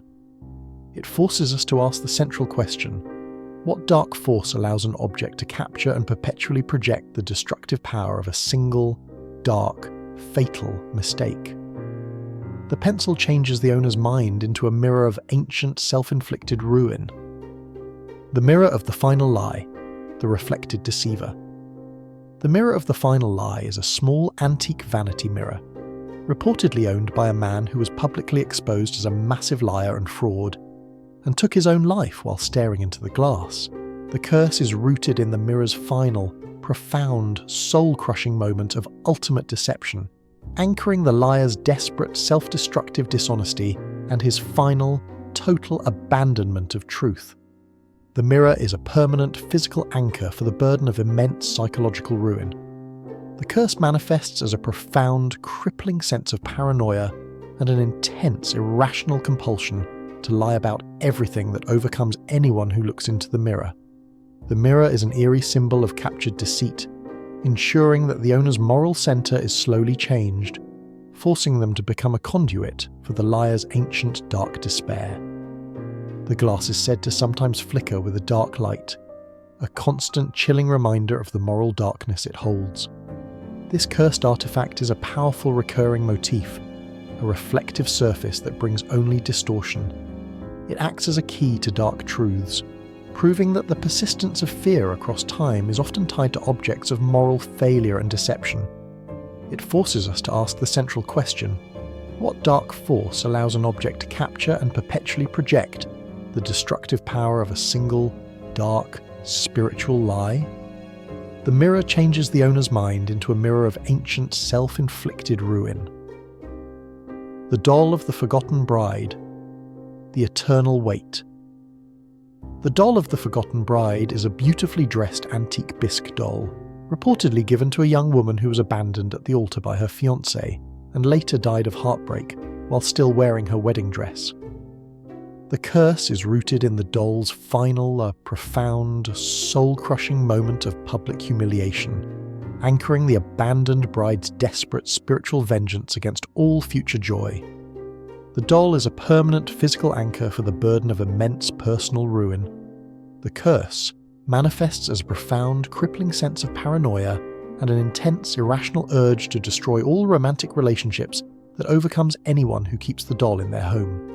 The doll is an eerie symbol of captured sorrow, ensuring that the owner's moral center is slowly changed, forcing them to become a conduit for the forgotten bride's ancient dark despair. The doll's painted eyes are said to sometimes weep a single dark drop, a constant chilling reminder of her heartbreak. This cursed artifact is a powerful recurring motif, an object of beauty that brings only sorrow. It acts as a key to dark truths, proving that the persistence of fear across time is often tied to objects of personal betrayal. It forces us to ask the central question: what dark force allows an object to capture and perpetually project the destructive power of a single, dark, selfish human emotion? The doll changes the owner's mind into a mirror of ancient, self-inflicted ruin. The Watch of the Failed Escape, the time that stopped. The Watch of the Failed Escape is a small antique pocket watch, reportedly recovered from the body of a prisoner who was shot and killed moments before he was to climb over the final prison wall.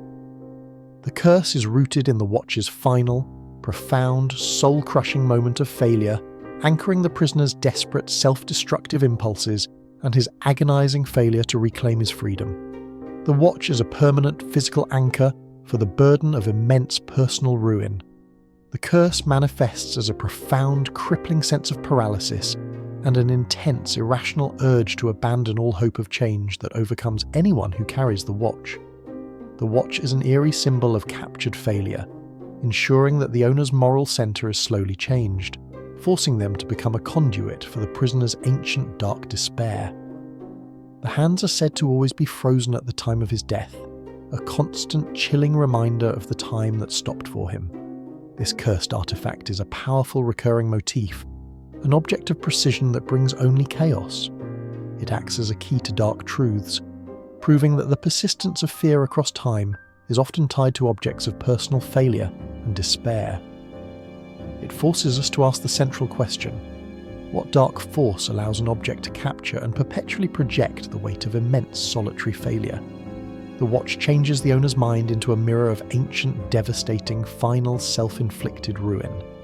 The ancient Native American burial stone, the Earth's Fury. The ancient Native American burial stone is a simple, unassuming piece of carved granite, reportedly taken from a sacred burial ground by a passing developer. The curse is rooted in the stone's profound, sacred purpose to ensure the peace of the dead and the terrifying spiritual vengeance of the violated land. The stone is a permanent physical anchor for the burden of immense, collective, spiritual rage against the violation of the ancient past. The curse manifests as a profound, crippling paranoia and an intense, irrational fear of the earth that overcomes anyone who touches the stone. The stone is an eerie symbol of captured vengeance, ensuring that the owner's moral center is slowly changed, forcing them to become a conduit for the spirit's ancient dark despair. The stone is said to sometimes feel strangely hot, a constant chilling reminder of the final fire of the earth's anger it holds. This cursed artifact is a powerful recurring motif, a simple stone that acts as a key to dark truths. It forces us to ask the central question: what dark force allows an object to capture and perpetually project the destructive power of immense, spiritual rage? The stone proves that the most profound curses are those that prey on the conscience, changing the owner's mind into a mirror of ancient, devastating, final, unforgivable spiritual crime. The wedding ring of the murdered groom, the vow broken. The wedding ring of the murdered groom is a simple gold band, reportedly recovered from the finger of a groom who was murdered by a jealous rival just moments before his ceremony. The curse is rooted in the ring's final, profound, soul-crushing moment of innocence, anchoring the groom's desperate spiritual vengeance against all future love and happiness. The ring is a permanent physical anchor for the burden of immense personal ruin. The curse manifests as a profound, crippling sense of paranoia and an intense, irrational urge to end all joyous relationships that overcomes anyone who wears the ring. The ring is an eerie symbol of captured malice, ensuring that the owner's moral center is slowly changed, forcing them to become a conduit for the groom's ancient dark despair. The gold is said to always feel strangely cold, a constant chilling reminder of the coldness that entered his heart when his life ended. This cursed artifact is a powerful recurring motif, an object of devotion that brings only ruin. It acts as a key to dark truths, proving that the persistence of fear across time is often tied to objects of personal betrayal. It forces us to ask the central question: what dark force allows an object to capture and perpetually project the destructive power of a single, dark, selfish, human emotion? The ring changes the owner's mind into a mirror of ancient, self-inflicted ruin. The Last Violin of the Mad Composer, the Final Disharmony. The Last Violin of the Mad Composer is an antique wooden violin, reportedly used by a brilliant but deeply disturbed composer who ended his life moments after finishing his final, violently discordant symphony. The curse is rooted in the violin's final, profound, soul-crushing moment of artistic collapse, anchoring the composer's desperate self-destructive delusions and his final, total abandonment of reality. The violin is a permanent physical anchor for the burden of immense psychological ruin. The curse manifests as a profound, crippling auditory hallucination and an intense, irrational urge to create only violent, disharmonious sound that overcomes anyone who plays the violin. The violin is an eerie symbol of captured madness, ensuring that the owner's moral center is slowly changed, forcing them to become a conduit for the mad composer's ancient dark despair.